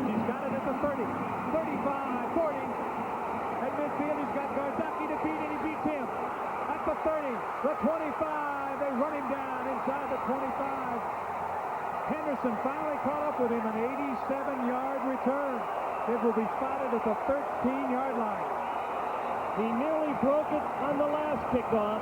They spotted something, obviously, in the Clemson kick coverage in their preparation this week. The Georgia Tech coaches, they had a convoy of blockers in front of Kevin Tisdale, a sophomore from Columbus, Georgia. And then he makes an excellent cutback at about the 30-yard line, picked his way through, stepped through the tackle of Gardocki, and only because Henderson had the angle on him did he not get it into the end zone. 88 yards officially on the kickoff return. And Tech has a first down and 10 at the 13. And they're already in field goal range. Edwards, the tailback, dives forward to the 10. There's Tisdale. He's part of the Georgia contingent that's so prominent here. Tisdale taking it down 88 yards. Boy, that breathes new life into the Yellow Jackets. Well, the defense will end up back out on the field a little quicker than they wanted to, John, but if they're up by 9 points or 5 points, they'll feel a little better than if they're out there by 2. And now a timeout has been called by Sean Jones because there was only 5 seconds left on the huddle clock. Georgia Tech knows they must come away with points. Their lead is just 2 early in the fourth quarter. When creating the It is a 2-point ball game as Tech begins to line up inside the 10-yard line of Clemson. Georgia Tech has had the lead throughout. An 88-yard kickoff return sets this up. Second down and 6. Jones gets away from one man and steps out of bounds at the 6-yard line. That was Johnson who forced him out. Got away from Johnson, stepped out at the 6. It'll be 3rd and 3. Well, this is the same play that produced a touchdown earlier in the ball game for Georgia Tech. But this time there was good coverage downfield, and Sean got whatever yardage he could get. They want to get the first down. They want to get 7, John, because a 9-point lead with what has happened for Clemson offensively might be too much to overcome. They've not gotten in the end zone yet, and they've taken a long time to get their field goals each time. And again, some confusion. Sean Jones not happy with what he sees, and they take a second timeout.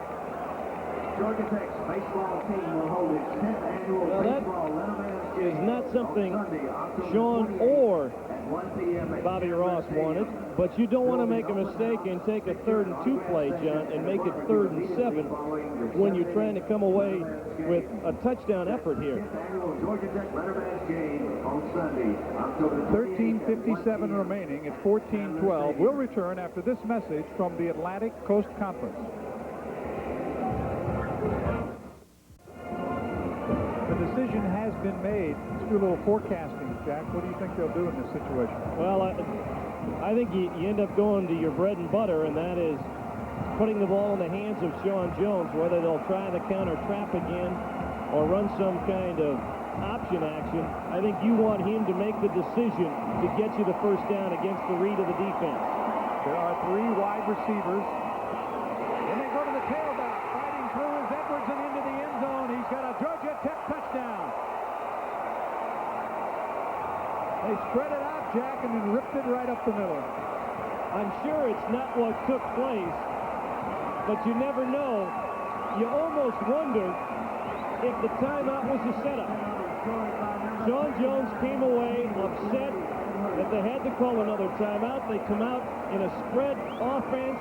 They've got Clemson figuring that they're going to attack the corners. That was just a straight lead handoff right up the gut. And a big, big touchdown. The extra point, 3rd of the day, is good for Scott Sisson. And Tech taking advantage of the 88-yard kickoff return, scores here. Stephen Scotton with the big block on Doug Brewster. Big hole for T.J. Edwards. They couldn't close it down in time, and the senior transfer from Duke scores a big touchdown for Georgia Tech. Significant not only in terms of the 9 points now that Georgia Tech has on Clemson. It forces Clemson at least a little bit away from their run-only offense. It forces them to throw the ball more. Deshaun Cameron is 1 for 8 on the afternoon. Quite frankly, Clemson does not have the success throwing the football that Georgia Tech does, and because of that, they're going to be hard-pressed to score more than 9 points. It can be done, but it's just that much tougher now. Edwards is the leading rusher for Tech in the game, and he has only 23 yards. Well, TJ gave away the number 10 spot on the all-time kickoff return list on that kickoff return that set up the touchdown because TJ had the previous 10th best at 74 yards last year. I think on the 102-yard kickoff return here in Georgia Tech history, Dewey Scarborough back in 1919. Waters will be kicking to Ryan on the right and Thomas on the left. Standing at their own 5. Clemson's going to have to hurry it up now. They've possessed the ball for long periods of time. A very short kick, and it will be caught at the 25-yard line. You can fair catch a kickoff. Moonzone fair catches it. Tyrone figuring that was the safe thing to do, and he's not wrong in that. But I tell you what, John, had he caught it, he probably would have gotten about 8 or 9 more yards. I think he could have gotten it out close to the 30-yard line. I think he might have been a little bit of shock the ball was coming to him. Because he's thinking block. He's not thinking catch the ball and run. It's at the 21, and it'll be 1st and 10. Let's see who they have lined up at tailback. It'll be Derek Witherspoon, so Williams not yet back from that last hit on his right knee. 3 wide receivers in this formation. Cameron looks down the middle, goes down the middle. It's caught out to the 42 by Doug Thomas. Much better job that time by Deshaun Cameron of relaxing back in the pocket. Gave himself a chance to set his feet and almost like he took a deep breath before he threw the football. See the patience that time? He had good protection and threw the ball much better because he had himself in the proper mechanical setup. Thomas this time will be split to the left and Smith to the right. Witherspoon near the 48-yard line. Gain of about 5. Williams and McClary defensively protect. When we previewed this ball game several hours ago, we talked about the contact we were going to see this afternoon. We have not been disappointed. There have been some big-time hits here today. 13 minutes to go in the game.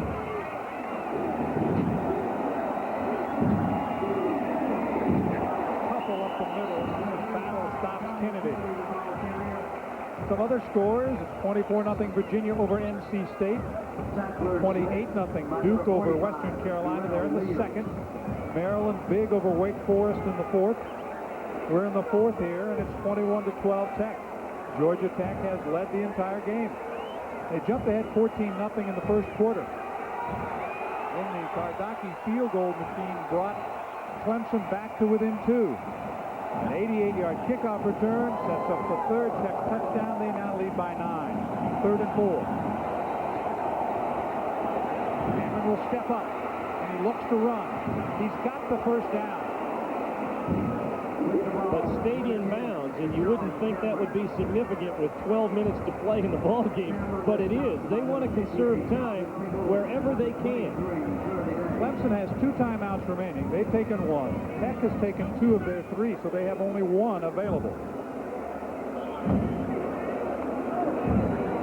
There you see Sean Cameron, who is playing in back-to-back big ball games, if you will. He had a great outing against Georgia. Has not played as well in this Georgia Tech game, but has a chance to rally here in the 4th period. Fullback inside the 40-yard line. Kennedy very close to the 35 and also close, depending on the spot, Jack, to a first down.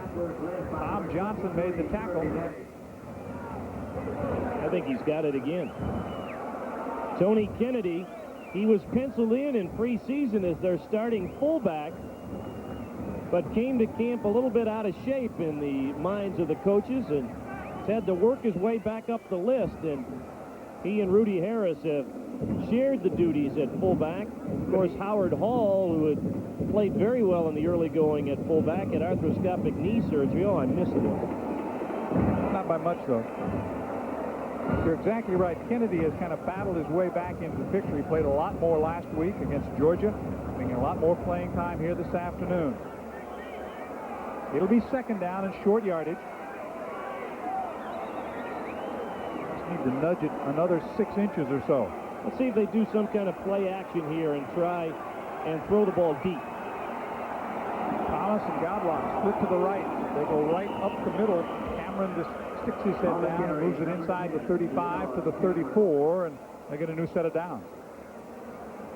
We still harken back to the problem of throwing the football, and the reason why they have broken down and eventually kicked field goals when they have gotten deep into Georgia Tech territory, John, is that as the field narrows, the field of the coverage that the defense is responsible for narrows, you start getting more and more people to help you with your run support, and those 5-yard gains become 2-yard gains. Kennedy again, but he could not escape the grasp of Calvin Tiggle. No gain. 11 minutes now remaining in the game.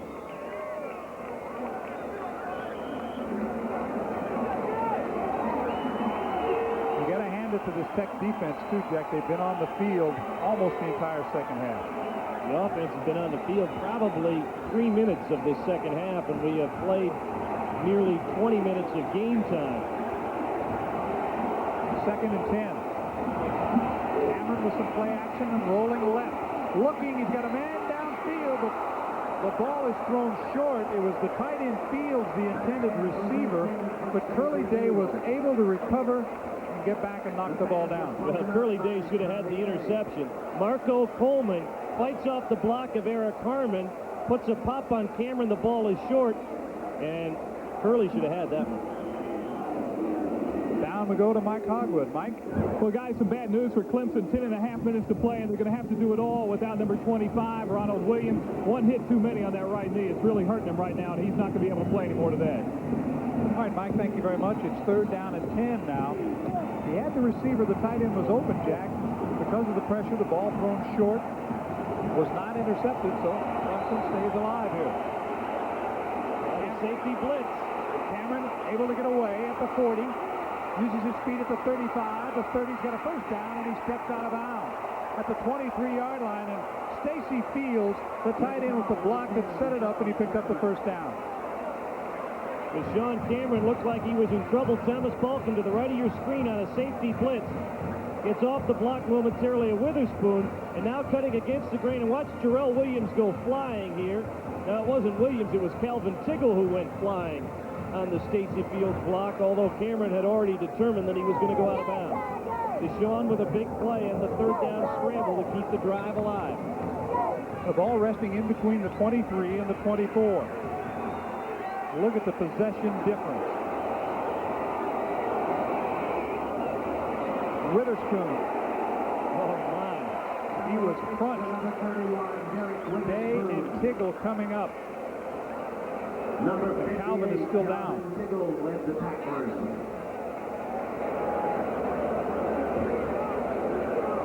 Calvin Tiggle came in with 40 tackles on the year, and I'm sure you could add a half dozen or more to that total this afternoon. I bet right now he feels like he's made 40 in this game. Senior out of Fort Washington, Maryland, a management major here at Georgia Tech. 10-10 to play in the ball game. You saw a few moments ago the time of possession advantage for Clemson. It's unbelievable in this second half, but the only numbers that really count showed Georgia Tech still leading 21-12. Let's see if we can see if this is just a fatigue play. Might have gotten a stinger. You know, you get that hit on your shoulder and you get that momentary numbness when you take a pop. You pinch a nerve momentarily, and I can tell you, John, it's not a damaging thing at all, but it's a very strange sensation. You know, for folks who have hit their funny bone, their crazy bone on their elbow, well, it's that sensation on the whole, from the shoulder down to your fingertips. It is a weird feeling, but once it goes away, you're fine, and I'm sure we'll see Calvin back in a play or two. So a tickle for Tiggle, and he comes off. The ball Still spotted at the 24. It's second down. A tickle for, he might not think it was a tickle. No, I bet he doesn't. Well, he's battled hard, though. Clock is restarted. 10:05 remaining in the game. They lost a half a yard on that play. Cameron completes the pass. Nice out of bounds. Near the 5 is the tight end, Stacy Fields. Early Day made the tackle, but again going to the tight end. Well, we saw that a couple of weeks ago in the game against Duke. You give up the tight end in terms of pass coverage. You can see it was supposed to be the linebacker, Eric Fry, covering Stacy Fields, and he ran a crossing route away from the action of Deshaun Cameron. First and goal. Clemson's been down there before, but they haven't crossed the goal line. 11 plays, 3:41 off the clock so far. It's at the 8. Witherspoon got his head inside the 5 and then was driven back. Ken Swilling to meet him there as he got to the 5-yard line, and that's it, along with Chris Simmons. Well, with the lack of throwing this afternoon by Clemson, Ken Swilling hasn't been involved in the action as much. But down here, he can be a factor in terms of making tackles, because right now he's only got to worry about 15 yards of coverage. Doug Thomas limped off the field with a twisted ankle or knee. Rodney Blunt has come into the ball game, and Cameron will take the second timeout of the second half for the Clemson Tigers. 9:13 remaining. We're going to pause here for a word from your local ACC station. ACC football from Atlanta is brought to you in part by Sovereign Bank. Ask about a Sovereign Select account. Well, can Tech dig in one more time? The ball is at the 5-yard line. It is second down and goal. Clemson will go with Witherspoon, Blunt, and Kennedy in the backfield, and 2 tight ends, Fields and Salmon.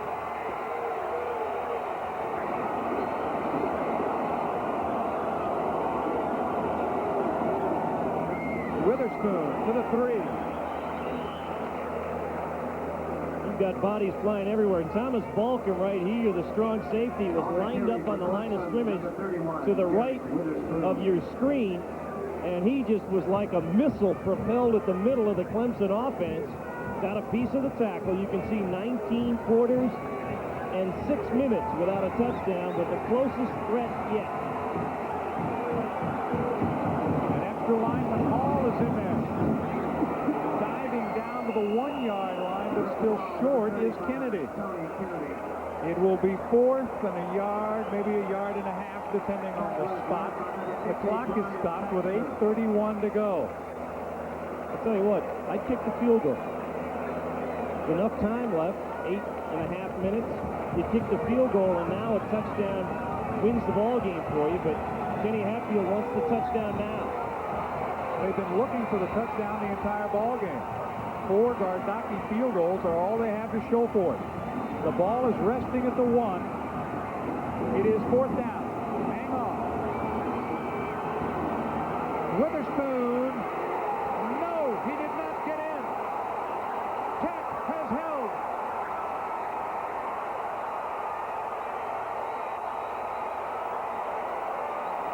And you know what's most amazing of all, John? They stopped him with 10 men on the field. They made a last-minute substitution, and 1 extra guy came off the field. There were only 10 Georgia Tech defenders on the field, and they still stopped the play. Calvin Tiggle and Marco Coleman, low and high, make the stop on Witherspoon. It looks like it's open for a moment, and then the door closes. Marco Coleman was blocked, got back on his feet, got a piece of him, and Tiggle stuffed him on the goal line. Running out of the end zone is T.J. Edwards. Number 39, T.J. Edwards. Mano a mano on the goal line, baby. And that's a big-time hit by Calvin Tiggle. You can't say enough about Tiggle and the Tech defense. They have answered the call today. They've played almost the entire second half. We still have 7:35 remaining in the game.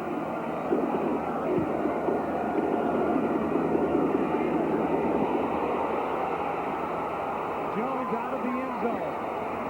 And out of bounds. He got to the 10. Simmons forced him out. Chester McLaughlin thought for a second he had a chance for a safety, but the 300-pound defensive tackle just didn't have the maneuverability. That was sort of the 18-wheeler against an infinity. He didn't have a chance. There's a little too much quickness there. And just a step short of the first down. It'll be 3rd and 1. And don't you know, Tech would love to keep the football in the hands of the offense for a while. 2 tight ends. Now Clemson will try to dig in there. There's movement all over the place. Flags down. Chester McLaughlin, I think, was in the neutral zone. Now, whether he was drawn off sides remains to be seen. No doubt that Scotton was stopped short of the first down. But was McLaughlin in the neutral zone? We had a motion, illegal motion on the offense. No, it was the offensive line at Georgia Tech that drew Chester McLaughlin into the neutral zone. They are shy of the first down. Let's see the movement. Yep, right there. A little bit of a flinch by Darrell Jenkins. It would either be 4th and a yard or 3rd and 6, and I would guess you're going to decline the penalty. You need the football because you're down 9 points. That is the decision with 7:19 to play. So the Tech offense cannot pick up a first down. So again, Coach Hatfield will have his offense back out there, and Jack, there is still time. Henderson and O'Neal deep to receive the Aldridge punt.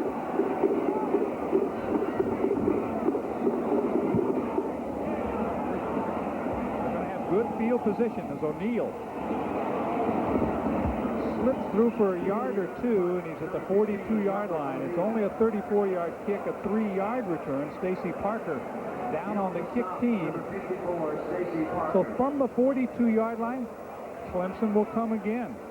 Stephen Scotton, when he was stopped in that 3rd down play, I had the helmet come down on the bridge of his nose and get a little attention on the sidelines. You can see the domination in the second half by Clemson, but it's only produced field goals, and the kickoff return by Kevin Tisdale, the difference in the ball game to set up that big touchdown. The Tigers are ready again. Cameron pumps and now wants to go deep down that far sideline, and it is in and out of the hands of Thomas, and again Clay back there in coverage. Really big play, Clay. He was beaten on the play. One of the real ingredients you look for in a defensive back, particularly a cornerback, John, recovery speed. When you've been beaten on the play, how well do you recover and get back to the ball? And that's just what Willie Clay did there. He was beaten on the play by Doug Thomas. It wasn't a bad ball thrown that time by Deshaun Cameron, but Clay was able to get that burst of speed at the end of the play and break up the pass. Willie Clay from Pittsburgh, Pennsylvania, but he went to a private school. He went to school in West Virginia in high school. He's now a junior. Cameron will go out of bounds near the 40-yard line. Jarrell Williams ran him out, and of course, back in the backfield, it was Marco Coleman who was chasing him all over the place again. Sean Jones, who has not had a lot of success in the second half. In fact, Georgia Tech's offense just produced on the touchdown drive. But Sean has gotten his club up by 9, and with the clock a factor, 6:57 to go in the ball game, it might be enough. But you can bet they're telling him, you've got to get us some first downs, kid. 3rd down and long yardage. Cameron steps up, fires, it's intercepted at the 24-yard line. Keith Holmes with his 2nd interception of the year. Was intended for Terry Smith. And again, that Georgia Tech defense is equal to the challenge. I'm not really sure where Deshaun Cameron wanted to go with this ball. He had good protection against the blitz. Oh, there's what happened. Terry Smith stopped on the play. The freshman, running a curl route, needed to keep coming around the linebacker underneath.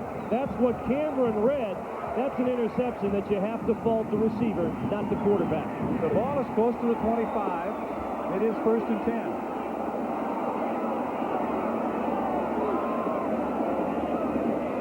Edwards for 5.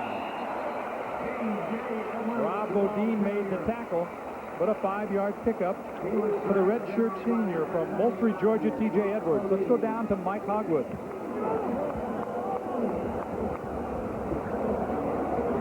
Obviously having some problems with the microphone down on the sidelines. We'll try and get the mic later. A gain of 5. Clock moving with 6:20 to play. Loose football. Clemson has it. Unfortunately, Bobby Rodriguez never saw it. McLaughlin jarred the ball loose. And Bobby Ross will watch Clemson come at his defense again. Robert O'Neill comes away with the football. Bobby Rodriguez, as John mentioned, was standing right by the football and didn't know it was on the ground. McLaughlin right there strips it away from T.J. Edwards. Rodriguez, it rolls right underneath his feet as he's trying to block O'Neill. He's probably trying to figure out where all these bodies are coming from. He's just out there to make a block. McLaughlin ripping the ball away on the backside. It slid right through the legs of Arlington Nunn. Second turnover, McLaughlin, the big guy, forcing the turnover. From the 41-yard line, Witherspoon. Down near the 31, Darrell Williams made the tackle. Should be enough for the first down. We're at Bobby Dodd Stadium in Atlanta for an ACC showdown between Georgia Tech and Clemson. Tech has had the lead all the way, now up by 9. Clemson scoring 4 field goals from Chris Gardocki. A couple of touchdown passes in the first quarter by Jones. An 88-yard kickoff return, setting up a 5-yard touchdown run for the third Tech touchdown.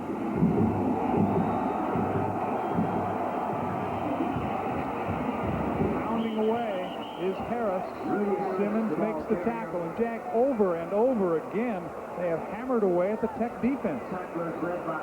And George O'Leary, the outstanding defensive coordinator for Georgia Tech, has really shuffled in lots of different bodies to try and keep people fresh. He's got Jay Martin, the senior safety man, who has battled back from a serious knee injury out there now to help out. You're looking for guys who are going to make the big hits because Clemson has just not thrown the ball. Smith are split to the right. Witherspoon with his head down slams forward to the 21. Jay Martin made the tackle, and that's going to be close, but maybe a bit shy of another first down. But that clock, and keep in mind, Clemson has just one timeout left. Will be at about 5 minutes and counting when the Tigers snap the ball here on 3rd and short yardage. Mike Samnick, the tight end, will bring in the play call from Ken Hatfield. 5 minutes to go in the game. The ball is at the 22-yard line. And again, the fans try to rally the Tech defense. 3rd and 1. Witherspoon dives for the first down.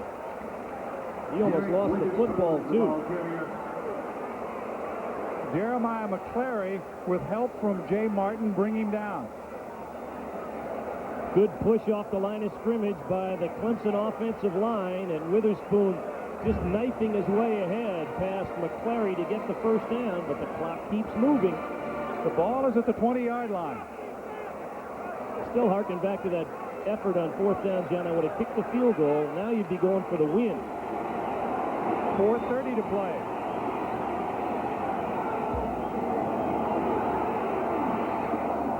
Kennedy.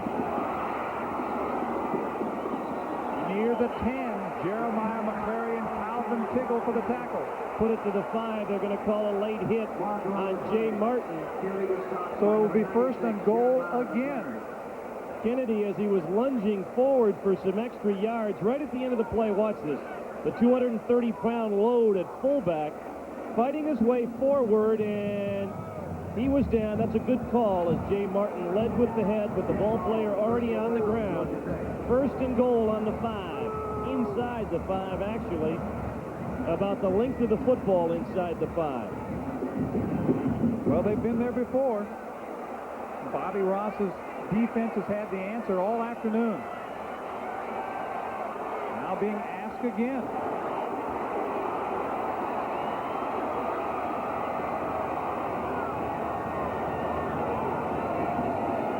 Witherspoon to the 3. Does this sound like a replay?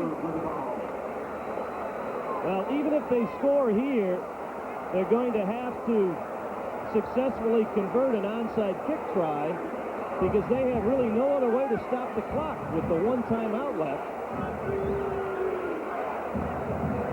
But if they were to recover an onside kick after a touchdown, with Gardaki's range, he wouldn't have to go very far to try and win it with a boot. Hatfield trying to get his team going. There's the touchdown. Deshaun Cameron taking it into the end zone, and Clemson has finally broken through. After 19 quarters, Tech's defense yields a touchdown. But they did not go down without a fight. Unfortunately for Tech, Swilling is down as well following the play. That bad ankle, as Kenny tried to step up, he was blocked on the play and hurt the ankle again. Cameron goes into the end zone with the first Clemson touchdown of the afternoon. 3:27 to play in the football game. Each side has one timeout left. Certainly from Clemson's perspective, we'll get one more look at the touchdown from behind the offense. The option attack, and the block was a good one on Swilling by Paul Caputo. Paul Caputo made the block that enabled Deshaun Cameron to get it into the end zone. And now Gardaki will try and make it a two-point ball game again. But I was going to say, John, if they don't recover the onside kick, they can stop the clock with one timeout. But then after that, you figure that Georgia Tech should be able to run a couple of minutes of that 3:27 off the clock. If they get a successful punt away, Clemson would have to march at about 40 yards or 50 yards for a Gardaki field goal try with not much time. Only 2 first downs in the second half for that Tech offense. The extra point, as expected, is good. 3:27 remain. Don't go anywhere. It's a 2-point lead for Tech. We'll be back to Atlanta. 21-19 is the score. Along with Mike Hogwood and Jack Corrigan, I'm John Sanders. You see the time remaining in the game, 3:27. 2 minutes and 48 seconds on that drive. After 19 quarters, somebody finally gets it in the end zone against Tech, and it's Deshaun Cameron. But it took the costly turnover to enable Clemson to do it. The fumble by Edwards gave Clemson renewed life when it looked like they were just about done for the day.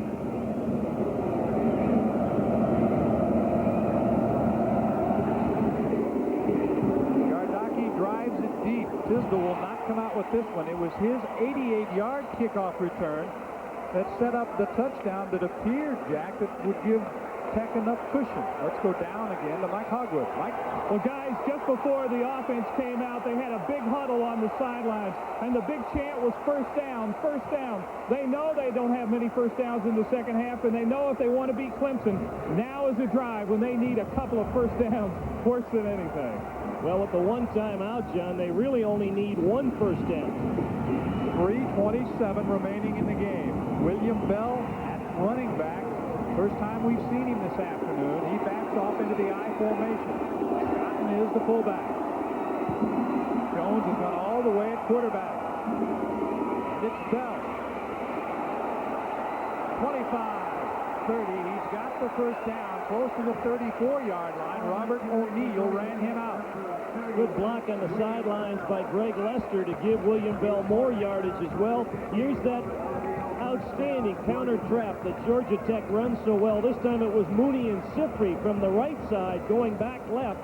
The only thing that William Bell did wrong, John, is he went out of bounds.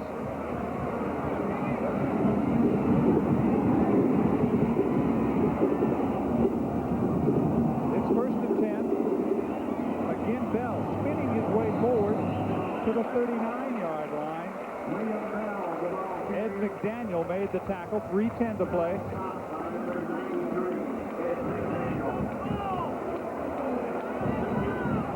With just the one timeout remaining, Clemson has to wait for a third down situation to use that last timeout. And Georgia Tech will milk as much of that 25-second huddle clock as they can. It still has 10 seconds here. Shifting back into the I formation. is William Bell. Bell has it. He's stacked up. Again, McDaniel. And this time, Chester McLaughlin there for Clemson. Just a toss sweep to the left side, try to go behind your fullback, but the blitz was on. McLaughlin got good upfield penetration from his tackle spot. Third down and about 6 with just over 2 minutes to go here in the fourth quarter and a 2-point Tech lead.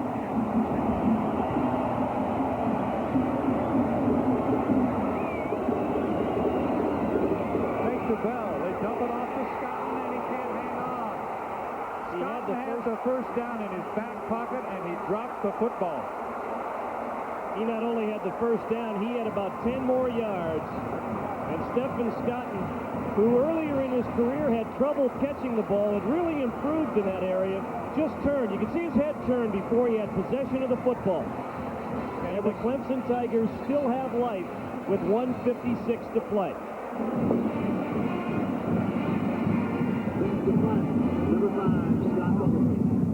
And Aldridge needs to get off a good punt here.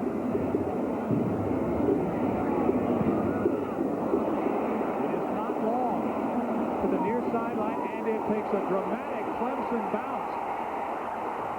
Spotted at the 48-yard line of Tech. They're almost in Gardaki's range already.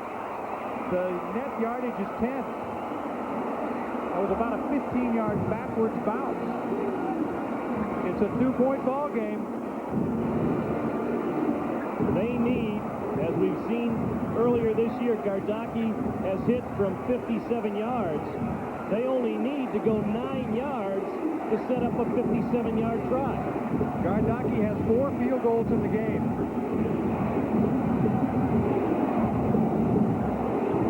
His longest has been 45. Cameron rolling left. Now tries to turn it up, and they spin him down. Jarrell Williams there to spin him down. You don't need that. You don't need to go backwards. Big play by Williams and Coleman.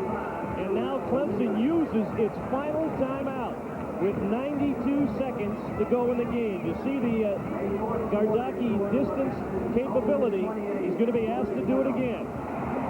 1:32 to play in this one. Don't go anywhere.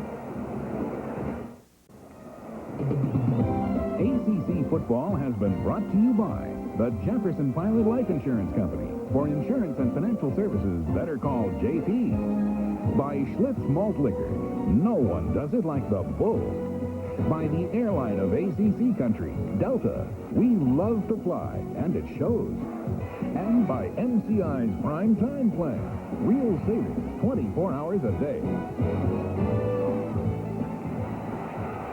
It is hang-on time with 1 minute and 32 seconds left.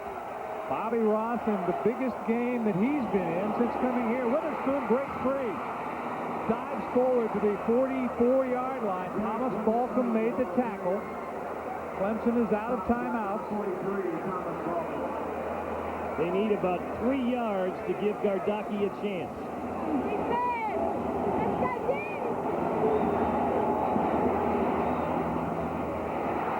Out of bounds and incomplete. Witherspoon, the intended receiver, but they say he was out of bounds and it is incomplete.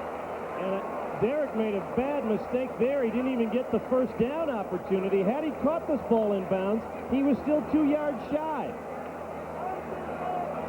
Well, they felt he didn't have control of it before he went out of bounds.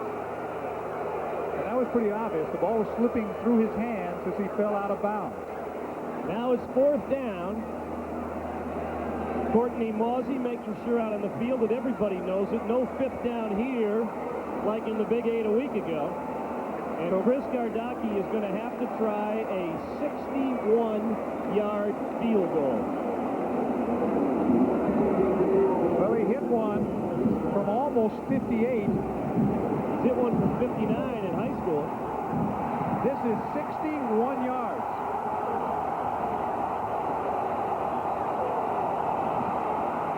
No, going to be way short. They just asked too much of that young man, one time too many.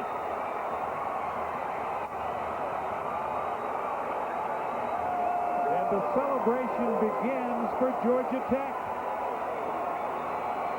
Tech about to go 5-0. They're off to a tremendous start. North Carolina on the road next week for Clemson, on the road at NC State next week. And when you get to that distance and every kicker knows where he is and what he has to do, he simply tried to kick it too hard instead of going through his regular motion. Without question.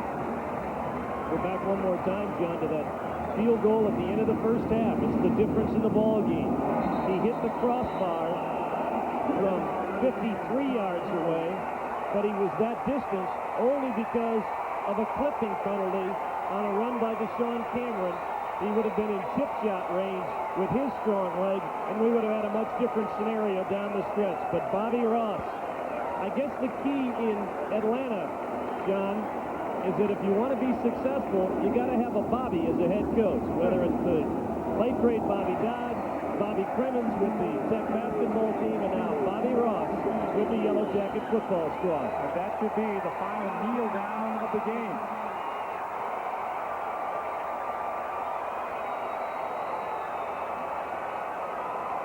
You can go back to some disheartening moments 3 years ago for Bobby Dodd when he was shellacked and disappointed and ready, some said, to give it up. But he stayed with it, and Tech rolls on, still undefeated.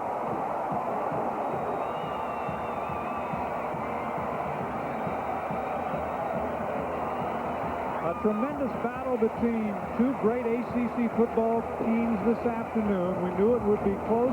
21-19 is the final. Mike is down with the winning coach. Mike? We're down here in the middle of a bunch of photographers and happy Georgia Tech players. Bobby Ross, what a job by your whole team today. Well, we couldn't get anything going the second half offensively. Our defense was super. They were just fantastic. I thought Kevin Tisdale came in, did a great job on that kickoff return. That got us the final touchdown. Super win for our program. We hung tough. It wasn't pretty, but we really played hard, Mike. We really played hard. Have you ever seen the crowd as into a game since you've been here at Georgia Tech? No, not since I've been here. No. Wow. Well, congratulations. A big win for Georgia Tech and head coach Bobby Ross, as you heard. Let's go back upstairs now to Jack and John. An outstanding football game has been won by Georgia Tech. A 2-point victory. We'll have some more thoughts when we return. Let's pause first for a word from your local ACC stations. 21-19 is the final score. A 61-yard field goal short near the end of the game.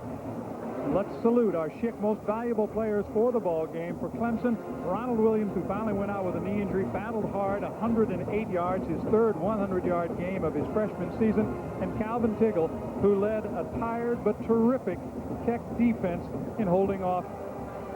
As part of the Schick Most Valuable Player Award Scholarship Program, Schick will donate $1,000 to the Atlantic Coast Conference to be distributed among member institutions under a conference-approved plan. The Schick Slim Twin disposable razor, it reaches every place on every face. And the next face is Mike Hogwitz. Down to him. All right, Willie Clay, another member of that defense. Big play, Clay, and you had a couple of big plays today. Yeah, we really needed this one bad. I mean, our defense really stuck together. We were on the field for the whole second half. It felt like we made the plays when we had to. I'm very glad we, came out with the W. Hats off to Clemson because they came back in the second half and really played us tough. What does this mean for this football team now? You gave out a touchdown, but I think you proved a lot to the national people today. Oh, yes, most definitely. We're looking for the national spotlight. We're having trouble getting it. But, our defense and offense stuck together well. Now we're 5-0. We've got to keep on going in ACC next week. North Carolina, take it one step at a time. All right, that's Willie Clay, one of the heroes today. Back upstairs. All right, Mike, thanks very much. Now it's time for the option play of the game, brought to you by Option Gray Coverage for Men, the advanced way to get rid of the gray, and without question, the key play in this football game. Clemson had narrowed the gap to 14-12, and Kevin Tisdale, a sophomore running back out of Columbus, Georgia, behind a great wedge block, broke open, cut against the grain, and ran the 10th longest kickoff return in Georgia Tech history, 88 yards to set up a touchdown by T.J. Edwards. It was enough to enable Georgia Tech to preserve a unbeaten streak that now goes over the course of a couple of seasons that grows bigger by the day. Now 9 in a row for the Tech football team. Tech has won 10 games in a row at home. 12 out of their last 13. They are undefeated in this season. Congratulations to them. We thank our executive producer, Jimmy Rayburn, Steve Craddock, and Dave Burchett for their help here in Atlanta, and the rest of the fine crew, Joel Alterman and Ginger Littlejohn for helping us upstairs. 21-19 is the final score this afternoon. I'm John Sanders saying thank you very much to Corrigan and to Hogwood this afternoon. JP Sports personnel outfitted by Champion Products. And you can contribute to your favorite ACC school by renting from Budget, the official car and truck rental company of the ACC. Call Budget for details. You've been watching JP Sports exclusive coverage of Atlantic Coast Conference football.